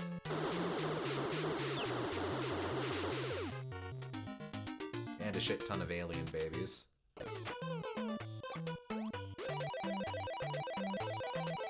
So really, we succeed if we beat the engine. It's just a matter of like, is it the timeline where we get to live? Yes. Yes, indeed. And Mike Jones is quite the brave hero. I guess Pilot Wing 64 takes place in the Fallen Hero timeline.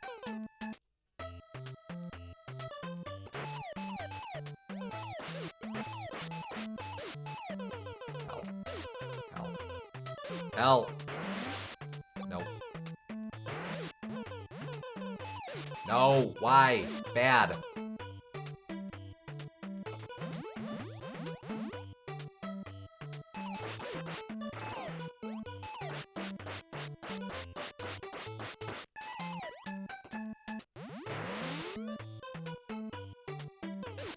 No. Damn it.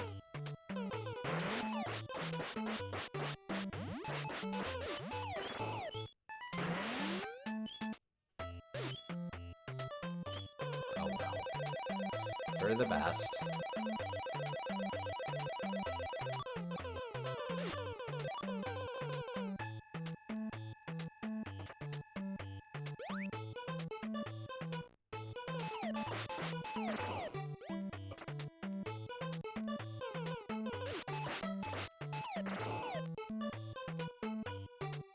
You know, it'd be interesting to see Mercury Steam take a stab at StarTropics.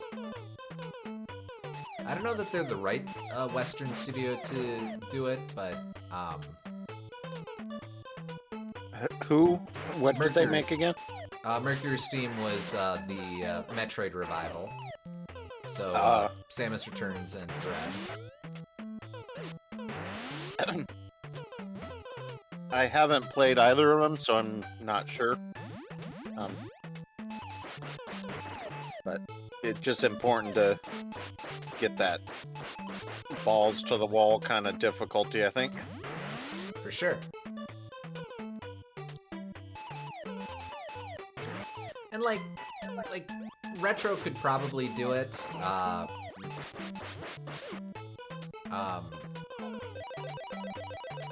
I'm sure.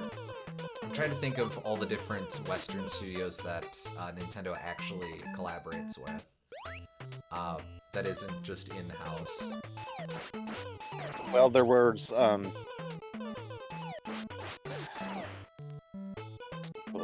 the people who did Curse of the Necrodancer. I forget their names. Oh yeah.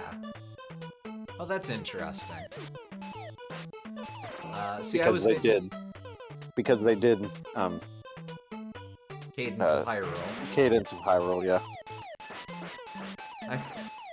See, isn't that funny? I always forget that counts. Yeah. It feels like a weird fan game or something. Or like a DLC campaign. Which, not a put down from, insofar as I'm concerned, just kind of striking how unexpected that sort of thing is. Yep. That's fine. But like, let me think. So you have Retro, you have a Next Level. You had Monster Games for a while as kind of doing assistance on stuff. They helped with, they helped do the 3DS conversion for Donkey Kong Returns, and I think they collaborated a little bit on Mario Kart 7 as well. You have Mercury Steam. You have Nintendo's in-house studio at Nintendo Services Technology.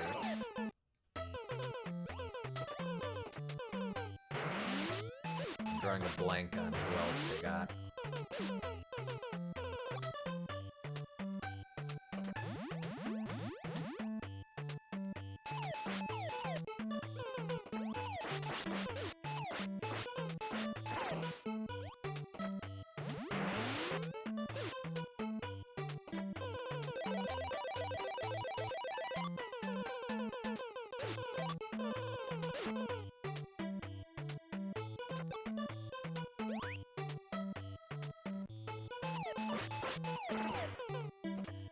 But like in Retro's case, Retro's started and stopped so many projects over the years. I don't want to add another failed entry to their plate, and just let them actually finish a video game for a change.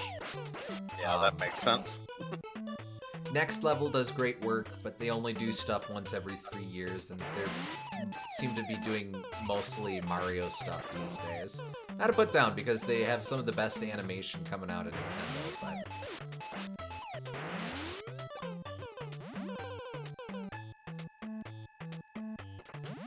Yeah. I almost think like an indie studio would have to approach Nintendo and join them, kind of like what probably happened with Cadence of Hyrule, but Man. I don't know if Nintendo would be on board even if you had a prototype, but I think they'd sit down for a pitch session.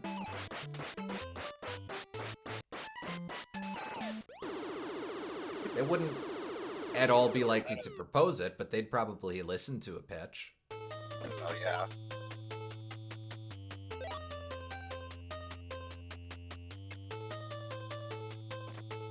It's interesting because you have so many other studios like Sega and that's constantly focused on old glories, and you do get a lot of revivals out of them, but they're usually kind of flash in the pan revivals that don't really go anywhere.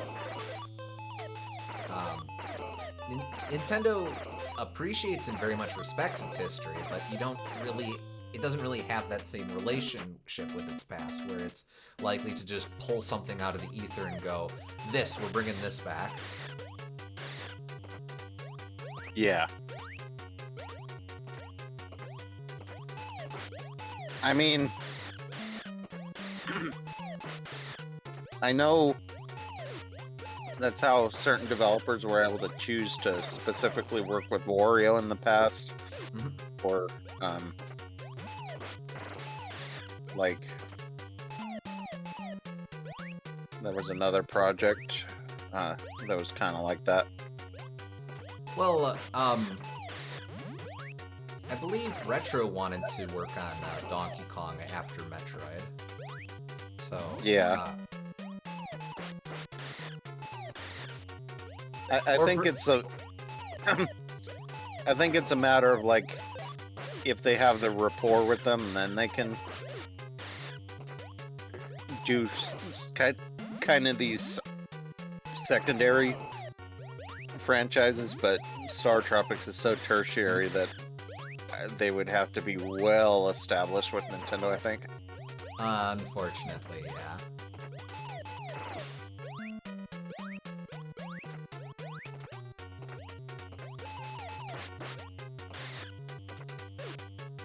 I don't think it's actually hard to get Nintendo to agree to licensing out characters. You just need to be smart about it, and you need to get them to sit at the table in the first place. More than anything, I think I would just like StarTropics to get an actual Japanese release, because that would open up the doors in a lot of ways. Oh, at least very to get much like so. at least to get like an assist trophy or something. Or like some sort of Captain Rainbow-esque nod. I'd be happy with that. Yeah.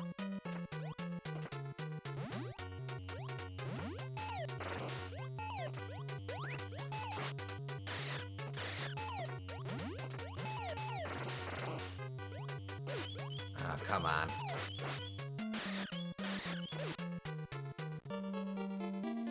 Well, that's a new one on me.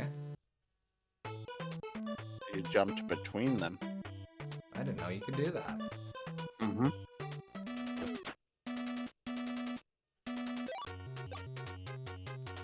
I'm sure as well with, like, most of these, I'm 1 or 2 hits away, is the thing.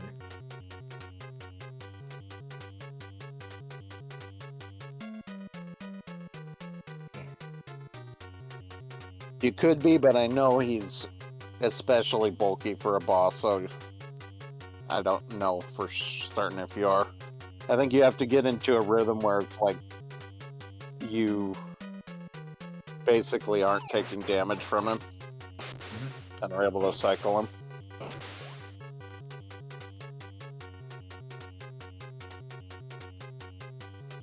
Because he'll always win the damage race if you're actually taking damage. Yeah.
That's okay.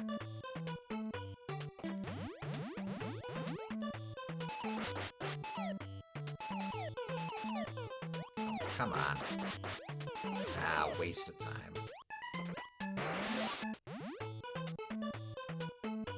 Don't spawn. Oh, he did? Okay. I think you avoided him. You killed him at just the right time that it threw off his spawn cycle. Musta. Oh, baby, I wasn't even counting. Nice. It got the speed run cycle that time around.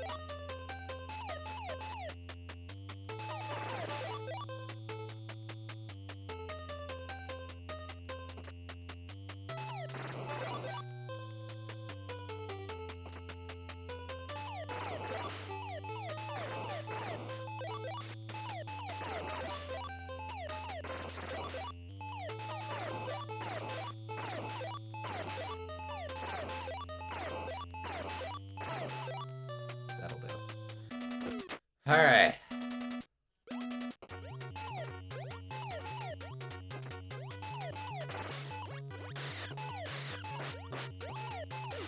Ah! Damn it! Damn it!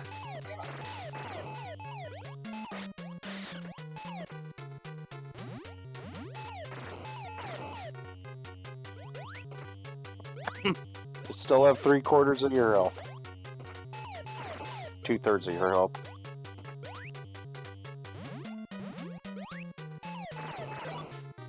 Hey? Nope.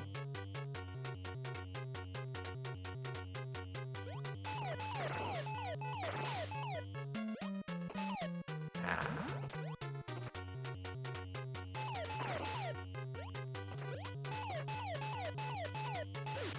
Stop that! I don't think he heals up if he goes off screen, but that might also be a concern. No, surely not. Blast!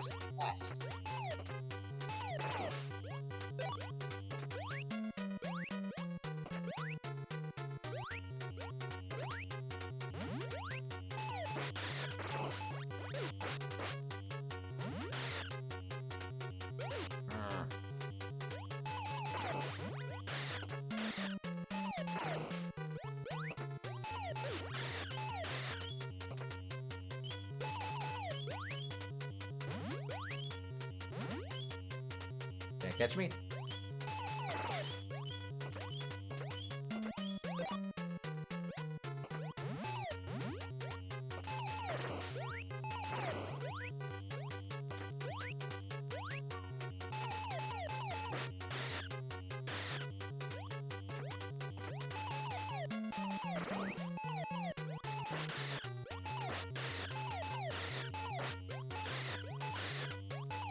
Nope. Nope. Oh, what? That went places. Not to the end game, but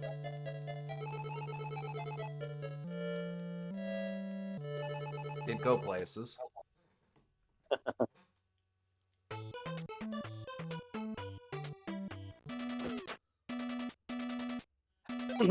I suppose in a way, no matter how well you're doing, you're always going places. Bro. That was really stupid. Oh well. This fight can be a major troll sometimes, especially after you just had a good run.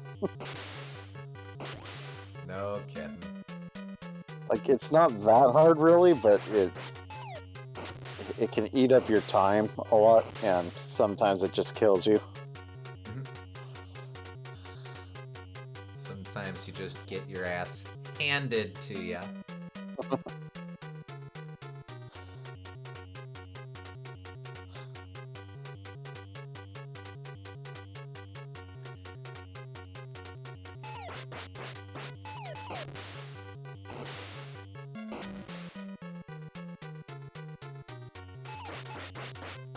Okay. Ooh, bad.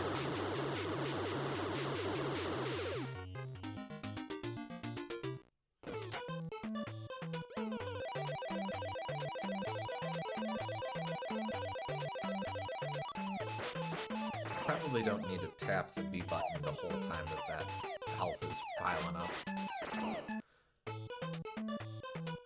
Yeah, you could wait until it's at least like 80% full, probably. Yeah.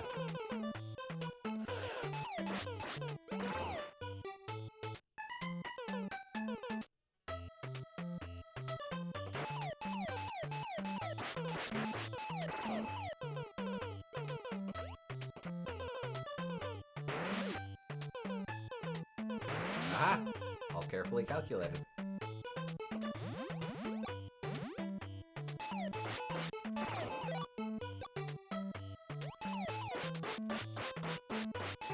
Good.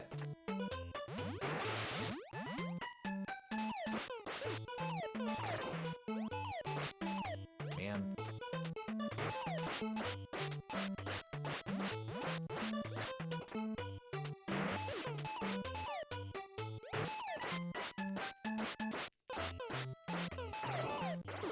Oh, much faster with the supernova.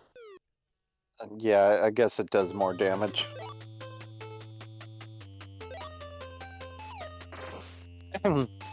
The laser's probably just a fallback in case you get low on health.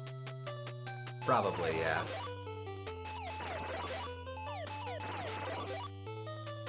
Best possible spot. Let's go.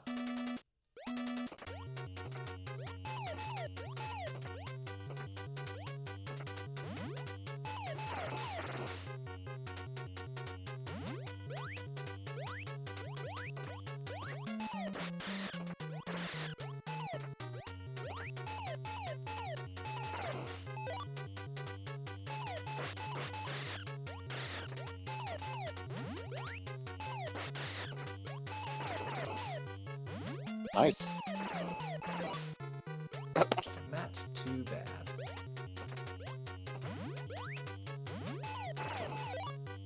Oh, man.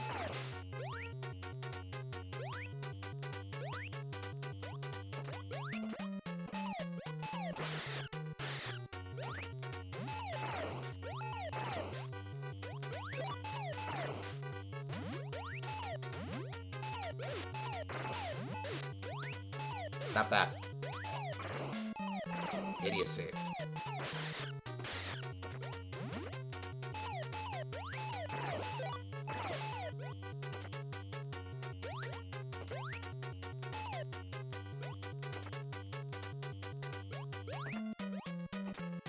Stop hiding in the middle there, you moron. Annoying bird.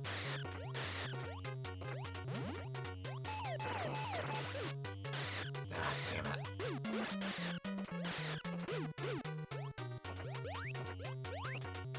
Stop that. Fine.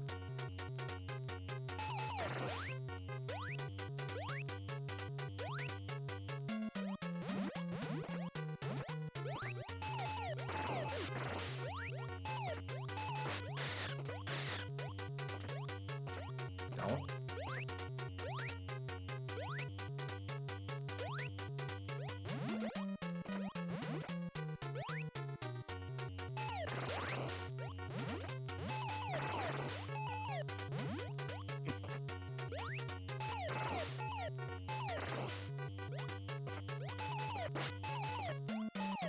Careful. Well, that was just asking for trouble.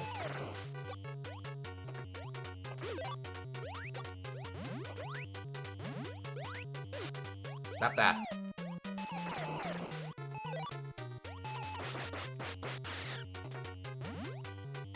Well, whatever that was about, I liked that.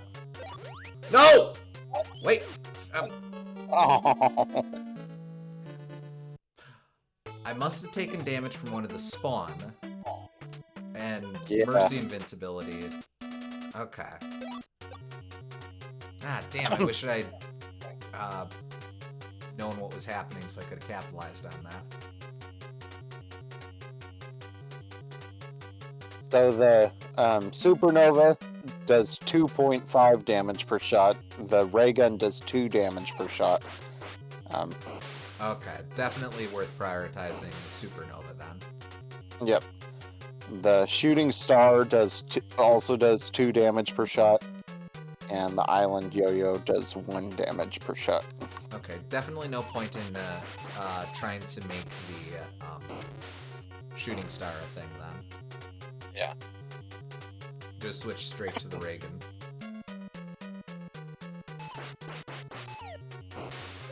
Hell.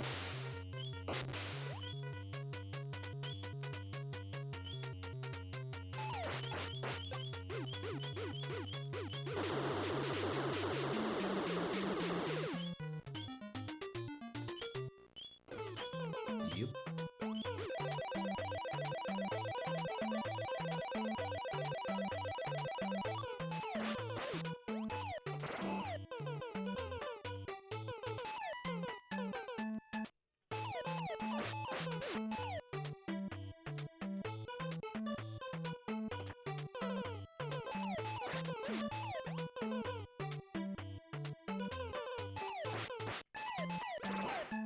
Oh. You are also missing a special item in this area that may help. Is it in the underground area? Yes. Alright. Let's have a little fun.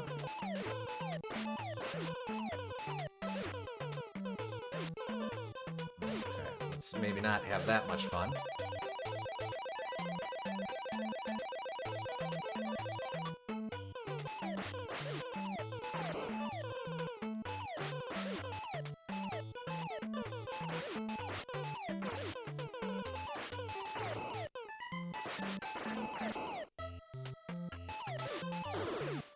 Aha!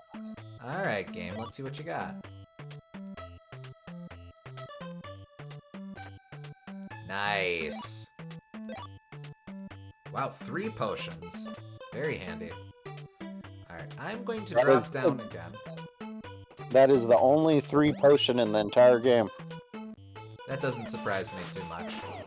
No. I was wondering earlier as well, it would have, I was just thinking earlier as well, it would have been nice for the game to give us the wide rifle. I don't know what it's called. Yeah. That one does 3.5 damage per shot. Oh, definitely worth using then. Let me in.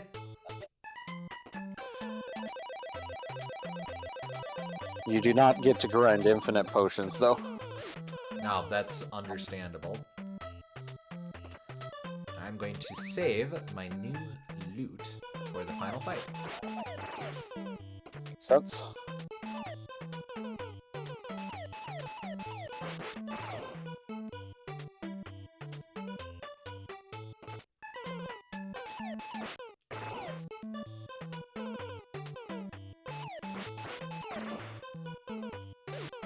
Heck.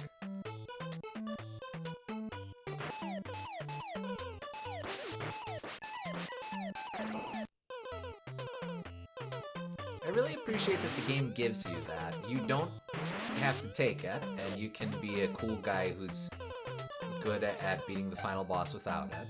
I was 8 years ago. But you can also, it also exists as an implicit reward for engaging with the game's systems of taking on this optional challenge of fighting a bunch of... Dude, you're just standing on midair. What the hell? Yeah, and the boss is still hard even with that, so... Oh, sure.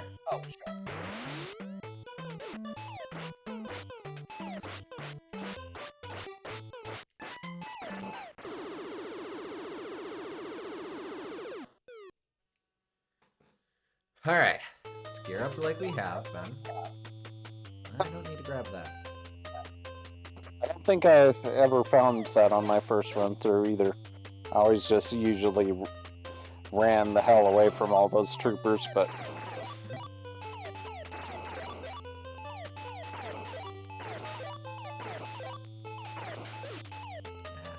Ah, well.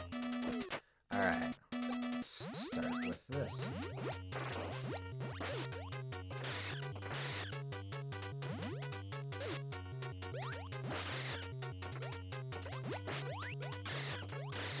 Careful.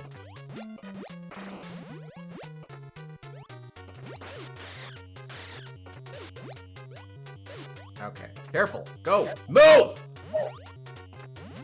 Why the hell wasn't he moving? I think you were kind of caught in a weird way with the invincibility frames. Maybe. Oh, I did forget that potions don't heal you up to full. Alright. Nope. Yeah, they're only 5. That's why I said it's still hard. Right, okay. Piss off! Piss off!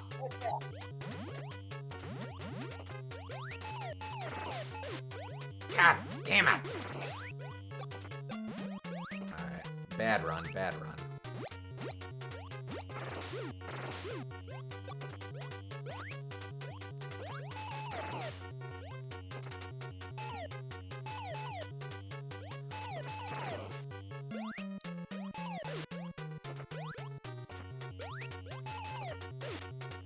Yeah, that was stupid. Alright, that's okay. That's okay. Getting You used to munched your this. head off. Why don't I start with Supernova and then use the cool guy gun as a backup? That makes sense to me. Feels like that promotes better play discipline. You're going to run out of the mega gun regardless, so you might as well use the supernova while you have it. That's true.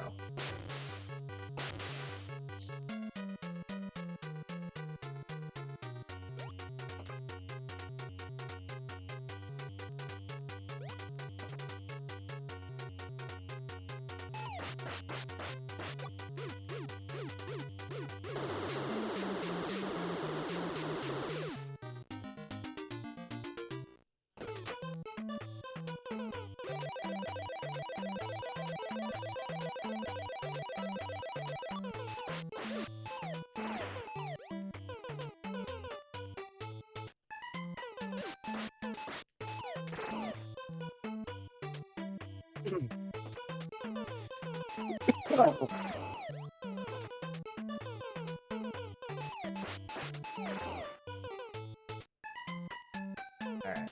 Let's get our goods. Although, wait a sec, that probably won't respawn. What won't respawn? Oh no, potions respawn between lives. Yeah. Yeah, potions respawn. They don't respawn between rooms, but they respawn between lives. Okay, that's right.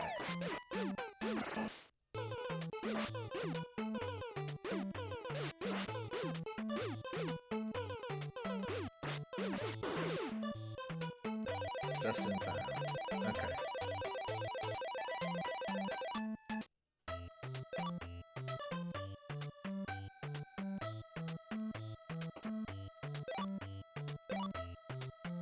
Okay. Okay.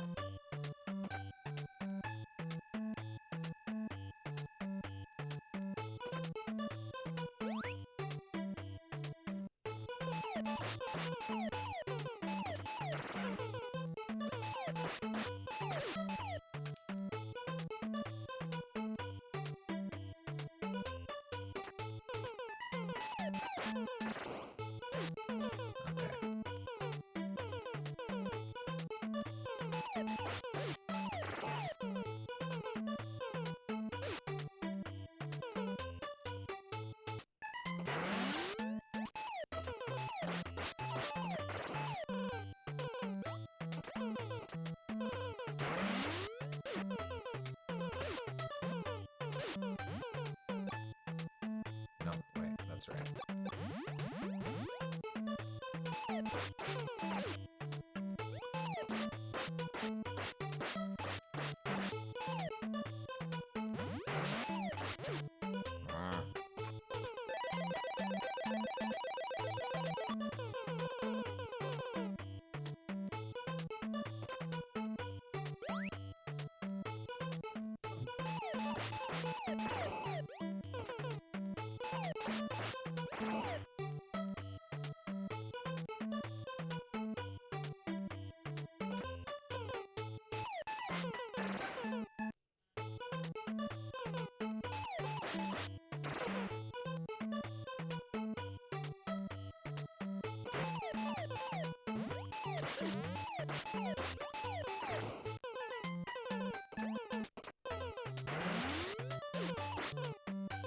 Keep moving. Damn it.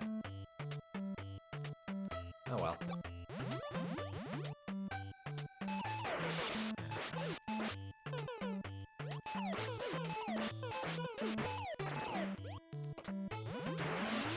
Stupid.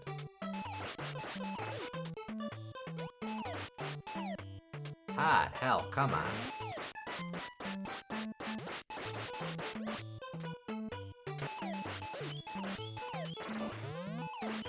Alright, I got it.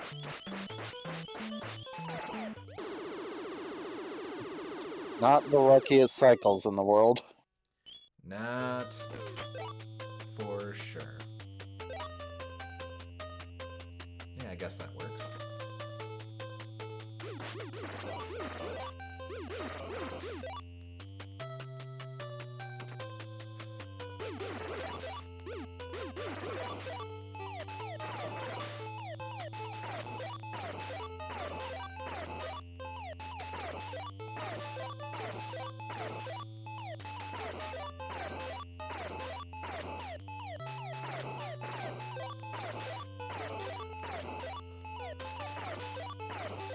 Get more stars.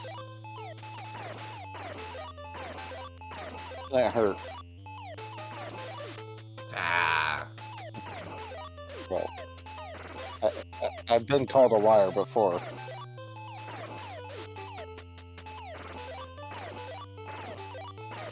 That's okay. That's okay. If we're gonna make a mistake, this is the time to make it.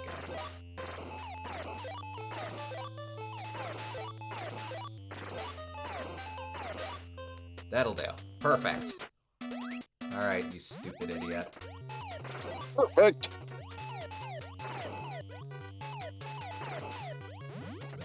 Oh well.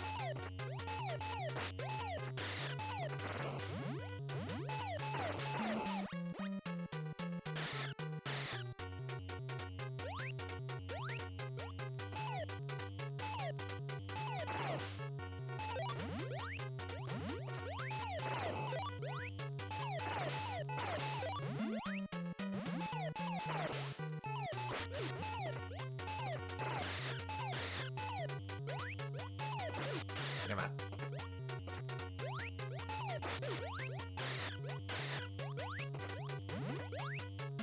You want to be to the side of him if you can help it, because he doesn't ever spawn the enemies when you're above him, and his shot's more dangerous than the enemies are. That's true. Plus, I've got more real estate to my sides than up and down. Yep. Nope.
Crap.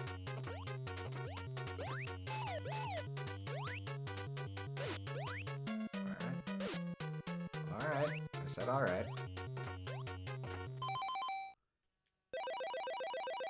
1, 2. We'll save the last one.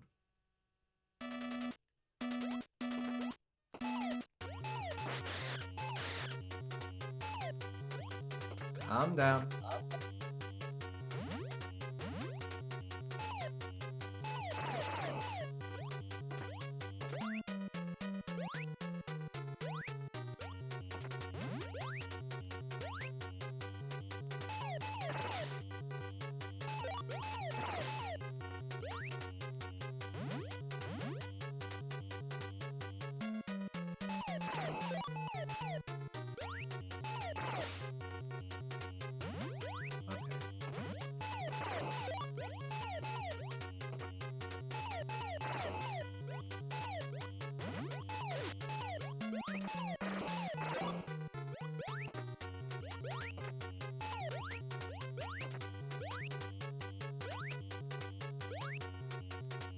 Don't do it. I know you want to, but don't. Only stupid idiots do that.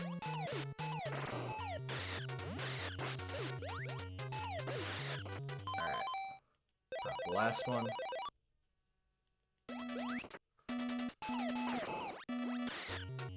Alright, that's it. Gun time!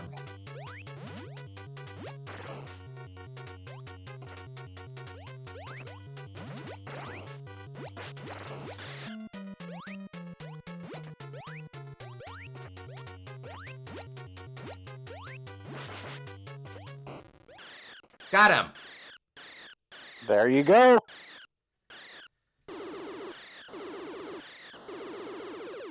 It's a fairly violent death, too, for NES. That's Yeah. neat to see.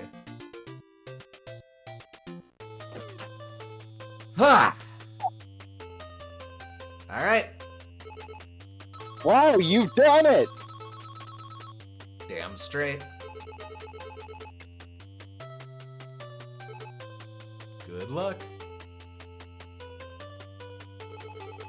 The spaceship is starting to explode. Hurry! Get the last magic cube! You have no time! Get the last magic cube! Good if you can die here. Alert! Alert! You have no time! You've got the last magic cube. You shout, I've got it!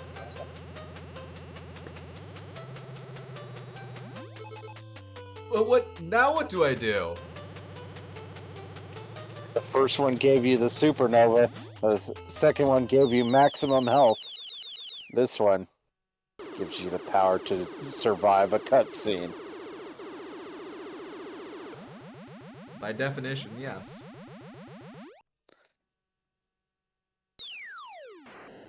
Cutscene gun would have no effect on Mike Jones.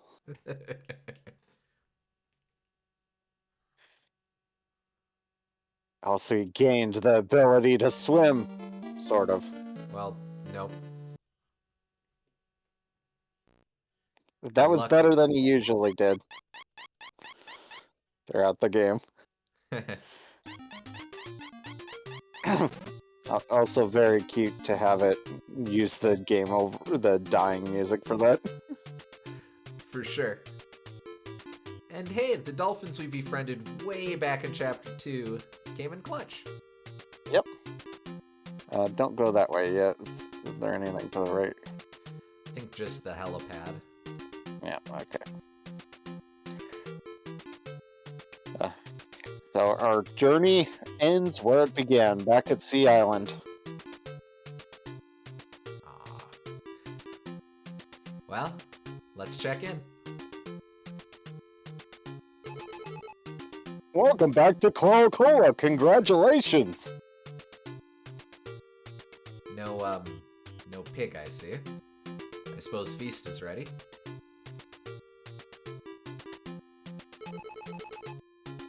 Mike, you rescued Dr. J, didn't you? That's Radicola. I hear you cream soda. Mike, show me how to use a star sometime. That makes more sense with a yo-yo, but... Yeah, we'll allow it. Welcome back to Coral Cola. Congratulations. Mike, it's me, Miss Coral. You look totally cool. Except for those bananas. We had those in our ears this whole time? That's how you survived his depth-piercing screech. It was a strategic move. I guess. I have to hurry. I'm gonna roast a pig for your victory party.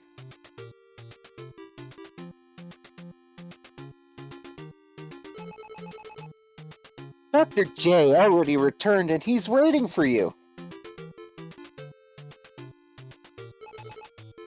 Oh, you are fantastic! Mike, wanna go fishing? Have you mastered the ABCs of fishing? I think we were a little preoccupied with something else.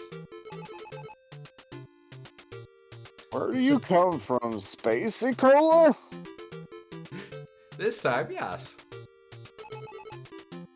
How are you? Stay away from here. Haha, I'm just kidding you, Mike. I guess the shaman is at our chief's hut. Aw.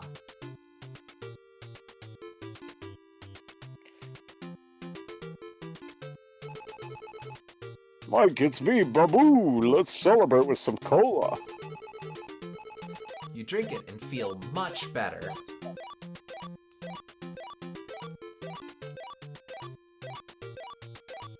Somehow that feels right, even though health has no purpose at this point in the game. It's a real sweet gesture.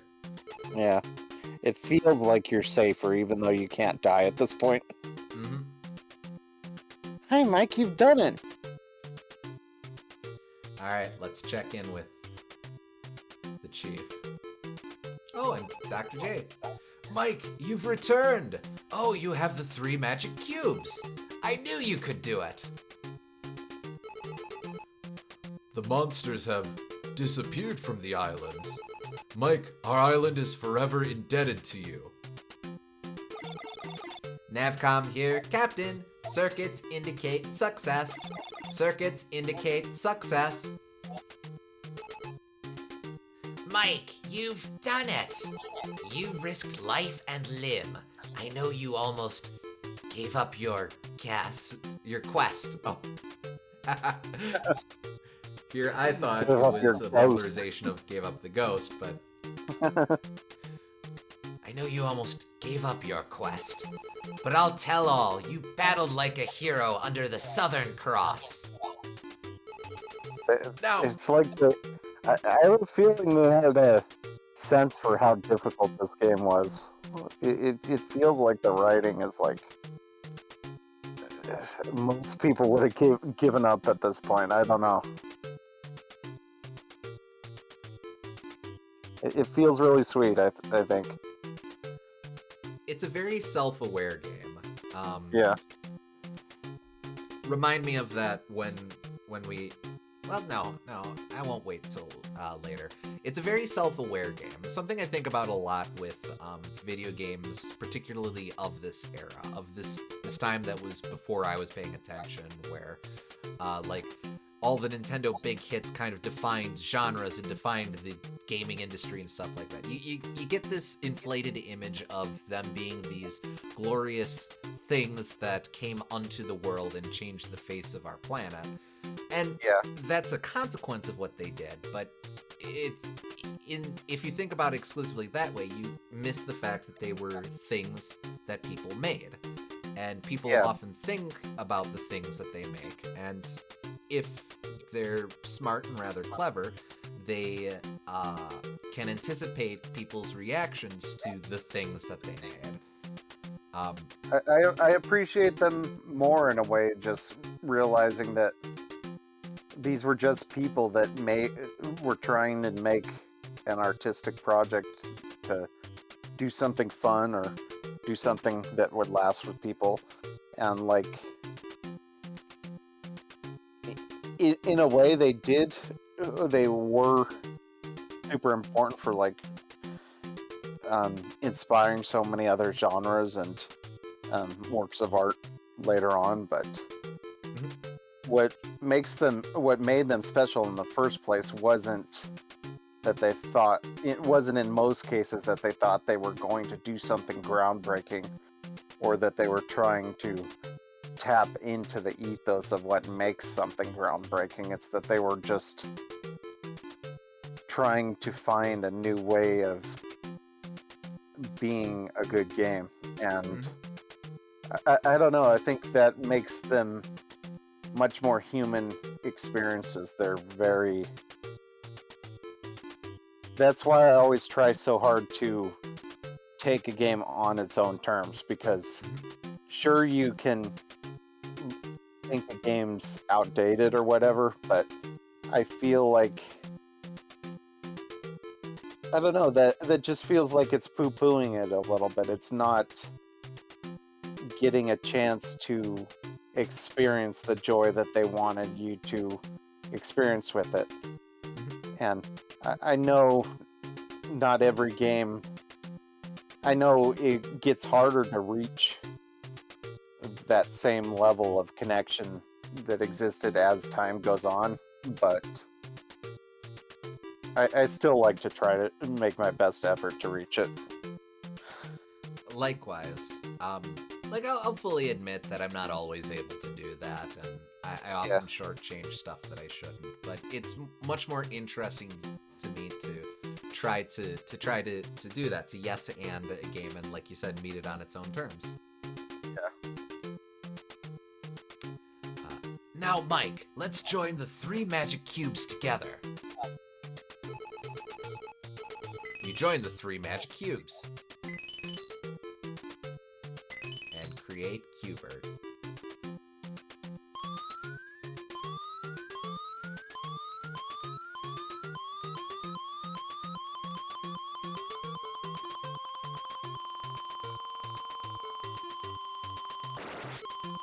They're transforming. Something is happening. I guess if you have this idea of games being larger than life, they can only ever appeal to you on the idea of them being larger than life. But a lot of games, they could be going for that kind of idea, but they could be trying to be good in a lot of other ways, and they could just be funny or self-aware or just fun, and trying to get those sorts of moods out of it instead of necessarily thinking this was one of the games that changed the landscape for every old game that is still remembered. I think that's important. Well, it's like, to make a non-video game example, like Shakespeare. Yeah. These days we consider Shakespeare to be incredibly high art, extremely formative to the modern incarnation of our language, and so on and so forth. And there are a million things you can say about Shakespeare as an influential genius. I appreciated Shakespeare a lot more when I learned about the sleazy sex jokes. Mm-hmm.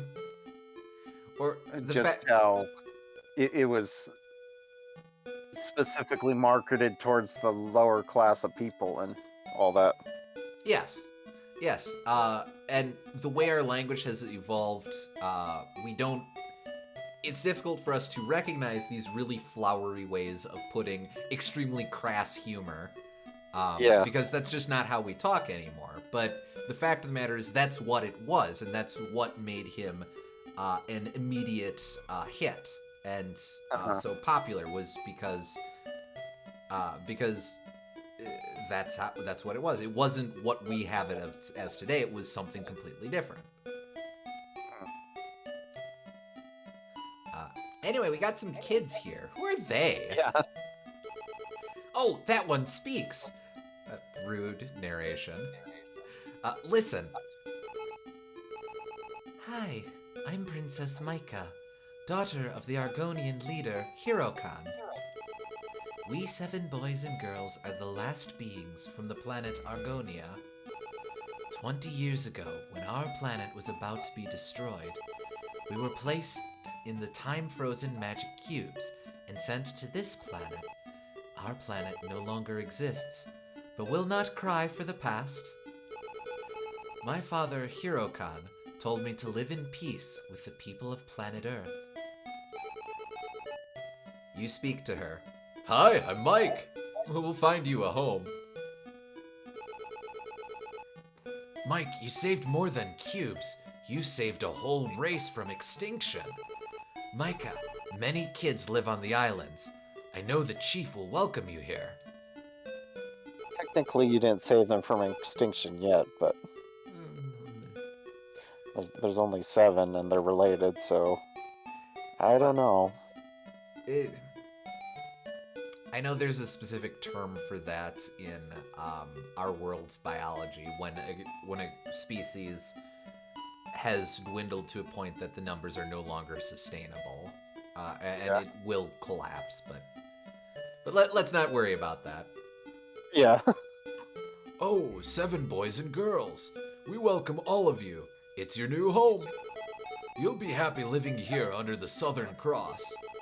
Okay, tonight is the party. It will be a great feast for all.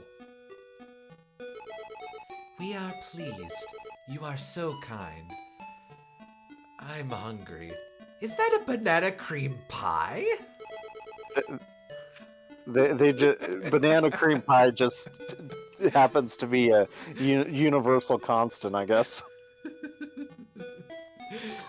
There's a book series that I like, Space Team, where you're mostly following a dude from Earth as he's bopping about the universe. Very funny. He on the spaceship he's on, he has access to a food replicator, and he uses it almost exclusively to recreate his mother's recipe for what is it called? It's like a banoffee pie. That's it. Banana toffee pie. It's just there just keep being scenes where another character walks into the galley and he's there stuffing his face with banoffee pie. You speak to them. Hey, anybody want to go fishing?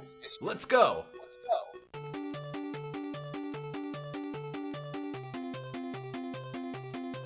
Another great zoom out. This one's even better.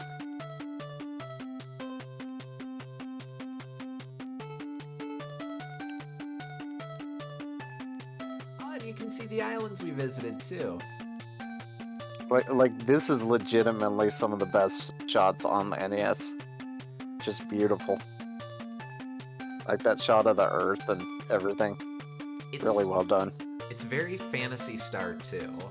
Yeah. Phantasy Star 2 has a lot of very beautiful scenic shots of that, and that's 16-bit, so Yeah. very neat they were able to get this out of the NES.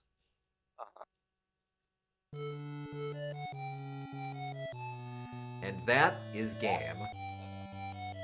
Not quite, because this game also has like one final gift for you. Oh, right, okay.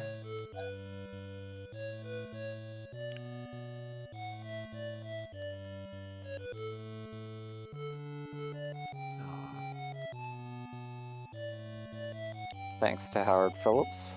Mm-hmm.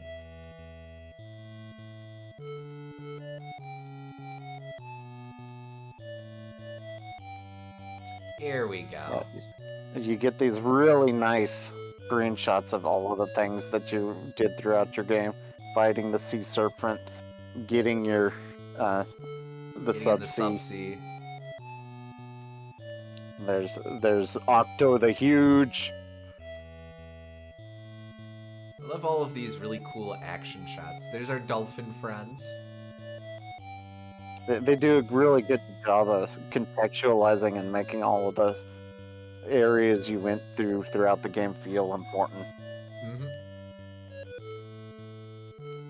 Oh, that's cool. I forgot about that one. Yeah, that's Maxie. He's so upset. This is not right.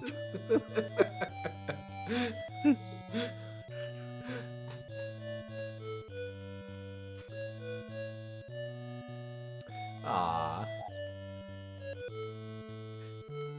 I like that dorky look on Mike's face. Mike is a really dorky character, and you don't really get any of that until the very end of the game with these, but I like it a lot. Mhm. Like, he.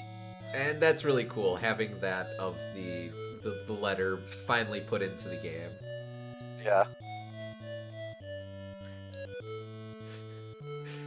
Like, he tries to come across as super cool, and I know he gets a denim jacket as of the sequel, but Yeah. he's still a dork through and through. Hmm.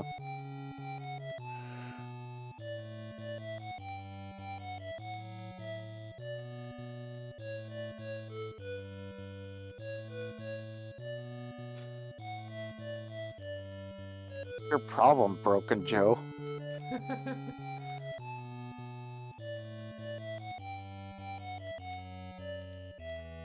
See, they look way cooler in these.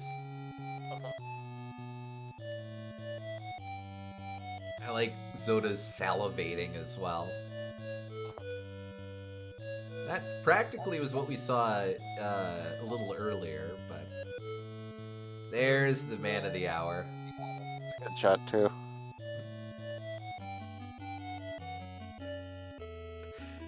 There we go. Full circle. Nintendo.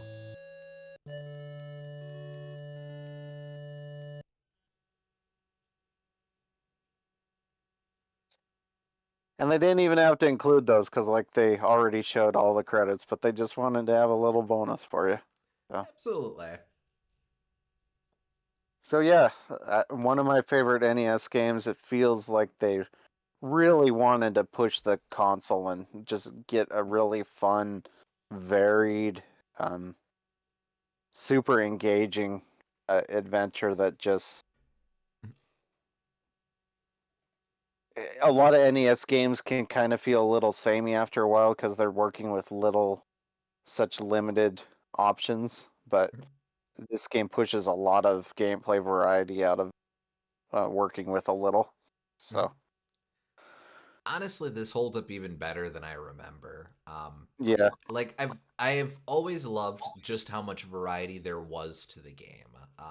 How it follows a chapter structure, and it would be so easy for it to just do the same thing or the same sort of thing every chapter, but just yeah, how much variety it gets out of each chapter being its own different thing, um, and uh, and it all feeling like part of this large, huge adventure of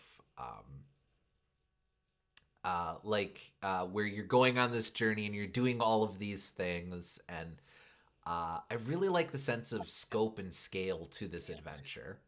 Um, yeah. Definitely within the or on the NES, this is one of the most.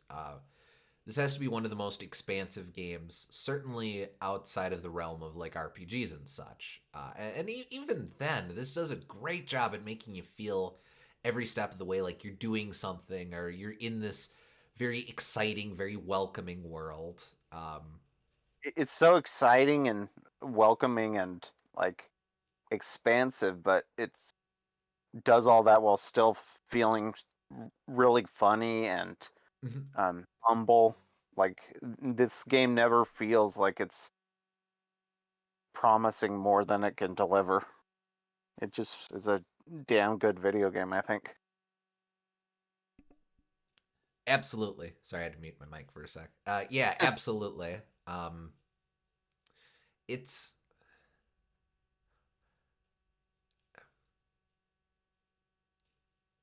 what's what's a what how do I put this? A lot of times with, with the, with the games that really defined a specific era or were heavy hitters for a given console era.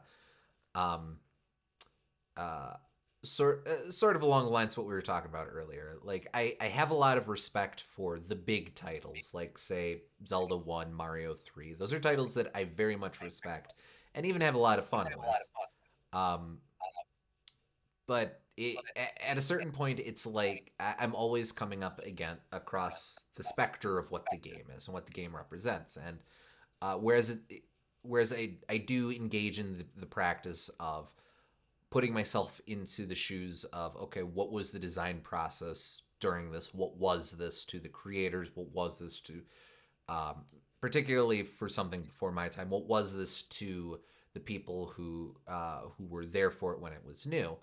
Um, it's always sort of an intellectual exercise, and it's sort of an element of um, I respect it, and I do genuinely like it, but I respect it often as this piece of history and the experience of this as a piece of history. But I don't know, with this I, one I, I, with I, with StarTropics, um it's not like that for me at all. It's something that I feel like the appeal of what it is you instantly get it, and there's a kind of a universal appeal to it, which is so striking for something that is as niche as you can get for a first party title. I guess that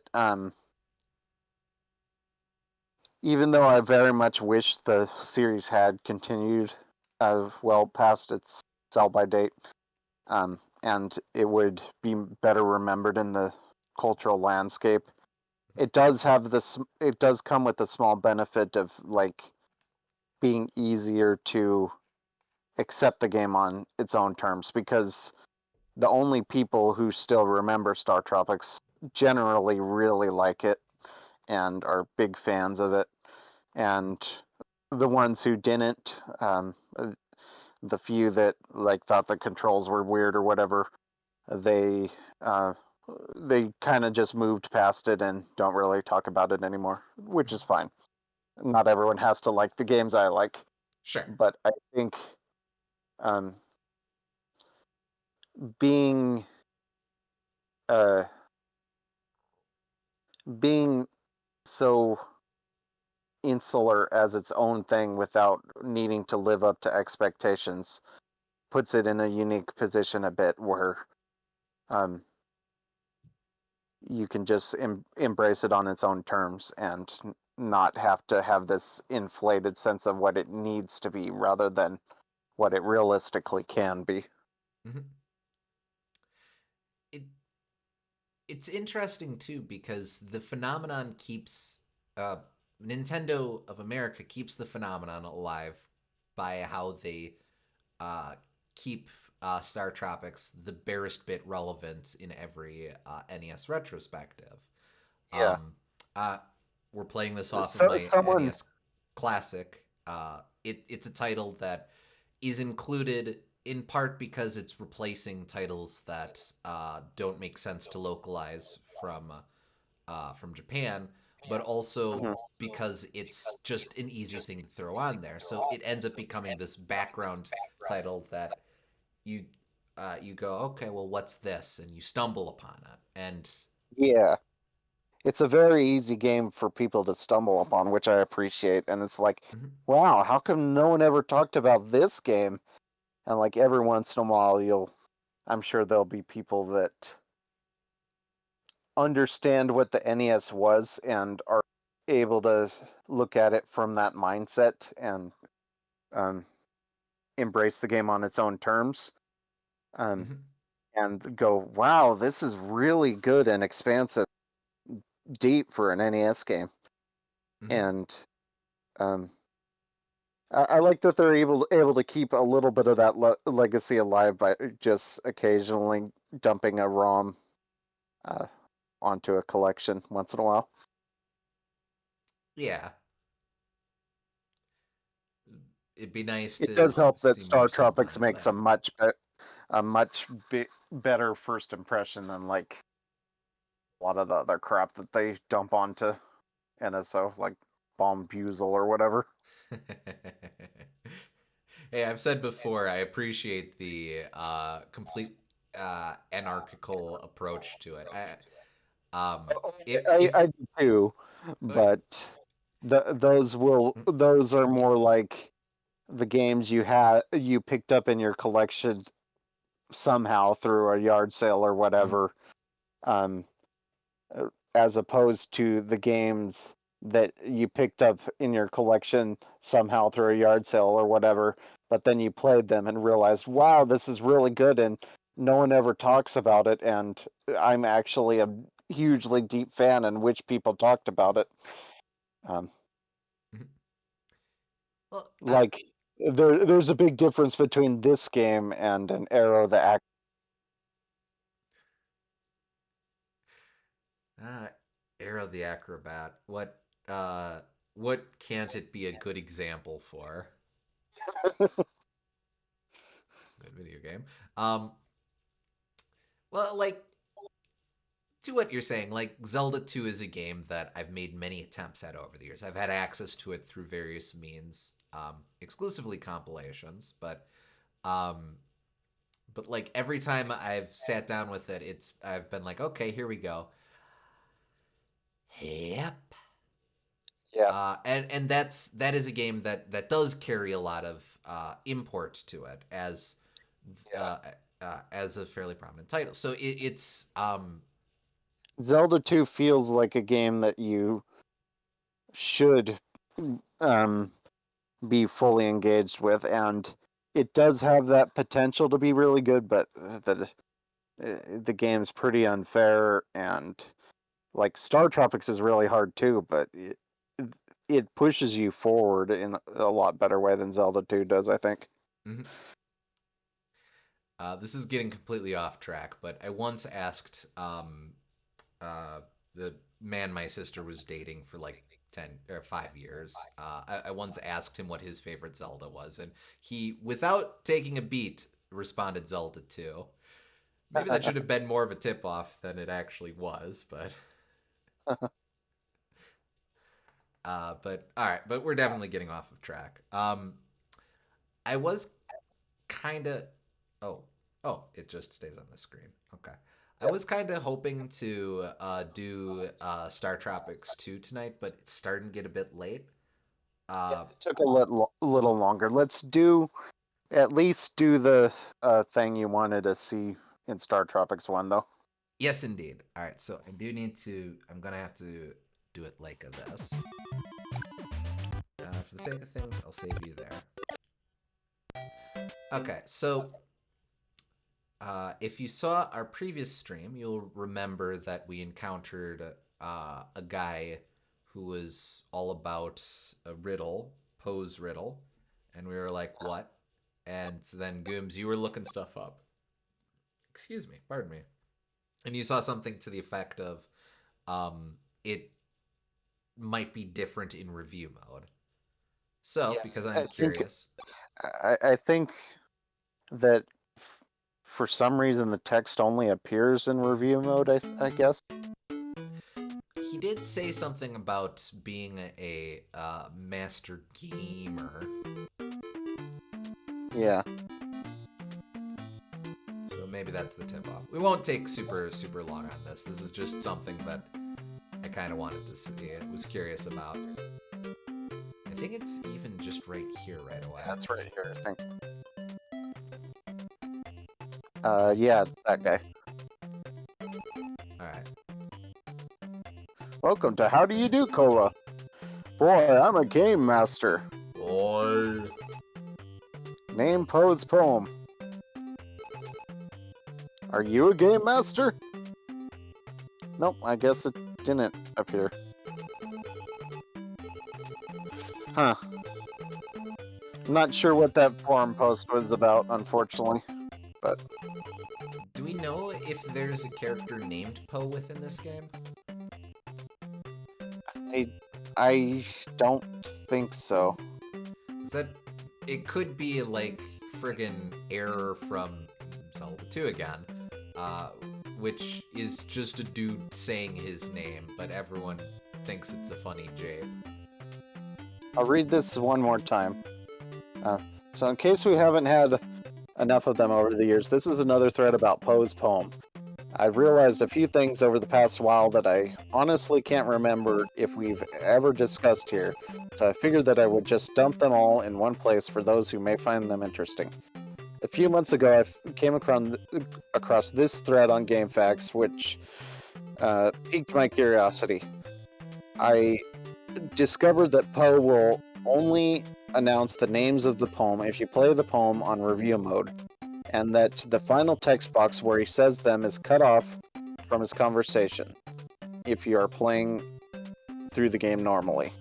There are absolutely no other conditions which factor into whether or not he tells you the names. You can die as many times as you want, or take as long as you wish to reach him in review mode, and he will always say the names, just as he will never say them in normal mode, regardless of what you do. And then there's a broken image, and so while I found this rather interesting, I thought that maybe it had been discovered before, so I never bothered mentioning it here. Although it wasn't until I noticed an interesting bit of text at the bottom of page 11 of the instruction booklet that I figured maybe it was worth bringing up. Another broken image. Okay, Thus well, the man... the instruction booklet I can at least bring up. Yeah. You can keep reading. Thus the man in Chapter 6 question of "Are you a game master?" is indicating that only someone who has played review mode could know the names. I'm probably extremely late to the party, and the only person in the universe who didn't realize this, or perhaps we had this conversation years ago, and I just totally forgot, but regardless, I thought I would compile all this information into one place in case someone else out there was ever curious what was up with Poe's poem. Now, the only question that remains is if there's some way that hasn't been discovered yet which allows you to actually enter the name into the game and unlock the secret 9th chapter. Probably not. Yeah, okay. Another broken image. For the record, I'm almost done. Oh, okay. Another broken image, and then also when asked the question by the man, it is interesting to note that with the spaces provided, the first word of the answer appears to have only 5 letters. Are we to assume then that in the end Poe decided to name his poem "Climb Up the Mountain," as the other title wouldn't fit due to Splash being 6 letters long? Oh, that guy's Poe. What guy? Chapter 3. Chapter 3. Oh. Climb Up the Mountain is in reference to Chapter 3. Oh, yeah. Was he the guy at the top of the mountain that we went to after we beat Maxie and all that? I don't know that was Poe because although he was singing something, wasn't he? I guess Chapter 3 is the one to check. Oh, Chapter 3's so long though. Yeah, that's at the very end. Well, maybe Poe shows up earlier. Okay. I didn't think of that. Climb Up the Mountain would indeed fit that those spaces. But okay. And then for the record, when it's referencing that bit about page 11 of the instruction manual, that's the page that talks about review mode. There's a note at the bottom that says, "True game masters always try the review mode just to be certain that they haven't missed any important clues." So, game master. Gotcha. Alright, I don't want to spend too much time on this, but I will at least take a look at Chapter 3. We'll at least yeah, start but chapter if 3. it's that guy that we're thinking of, you can't start near the end of Chapter 3, I don't think. So. Correct. that would end. He would be at the very, very end of it. So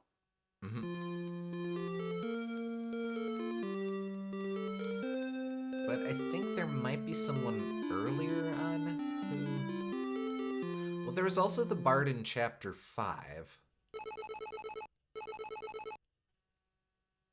that's true. I don't know if that was Poe.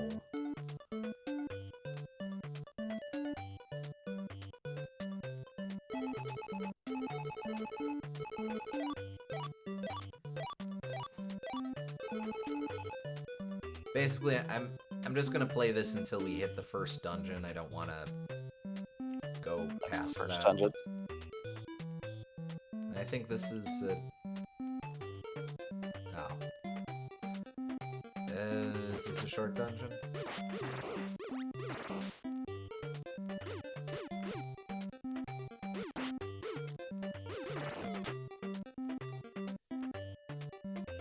I don't think it is. The full length. Maybe you can check the VOD and see, like, just scrub through and see if there's anything that looks interesting, and maybe we could find from that. Sure, okay. And then we can see if anything seems... Oh, wait a second. Wait a second. We have a save for chapter 3 right here. We do, yeah. Haha, lucky. This is fine. Is that before Maxi or after? Oh, it's after.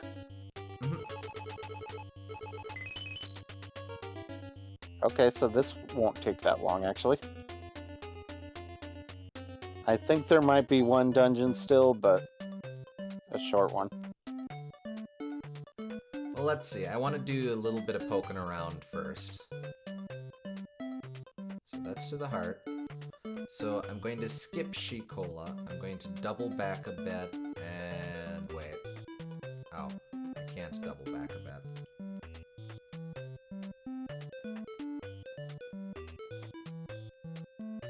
And that's that. Okay. Okay. Oh, actually, I think technically you get the magic ball right after basically we saved right after we would have met that guy, so it's too late. Yeah, okay. Because you fight Maxi, then you go to that guy, then get the place strains, and you get the orb, I think. Doing some shenanigans here. Let's see if... Okay, good.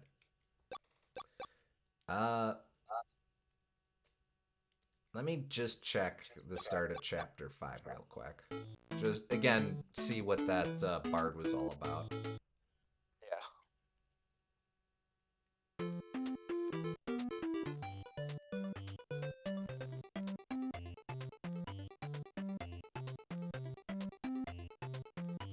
Right here? Yeah.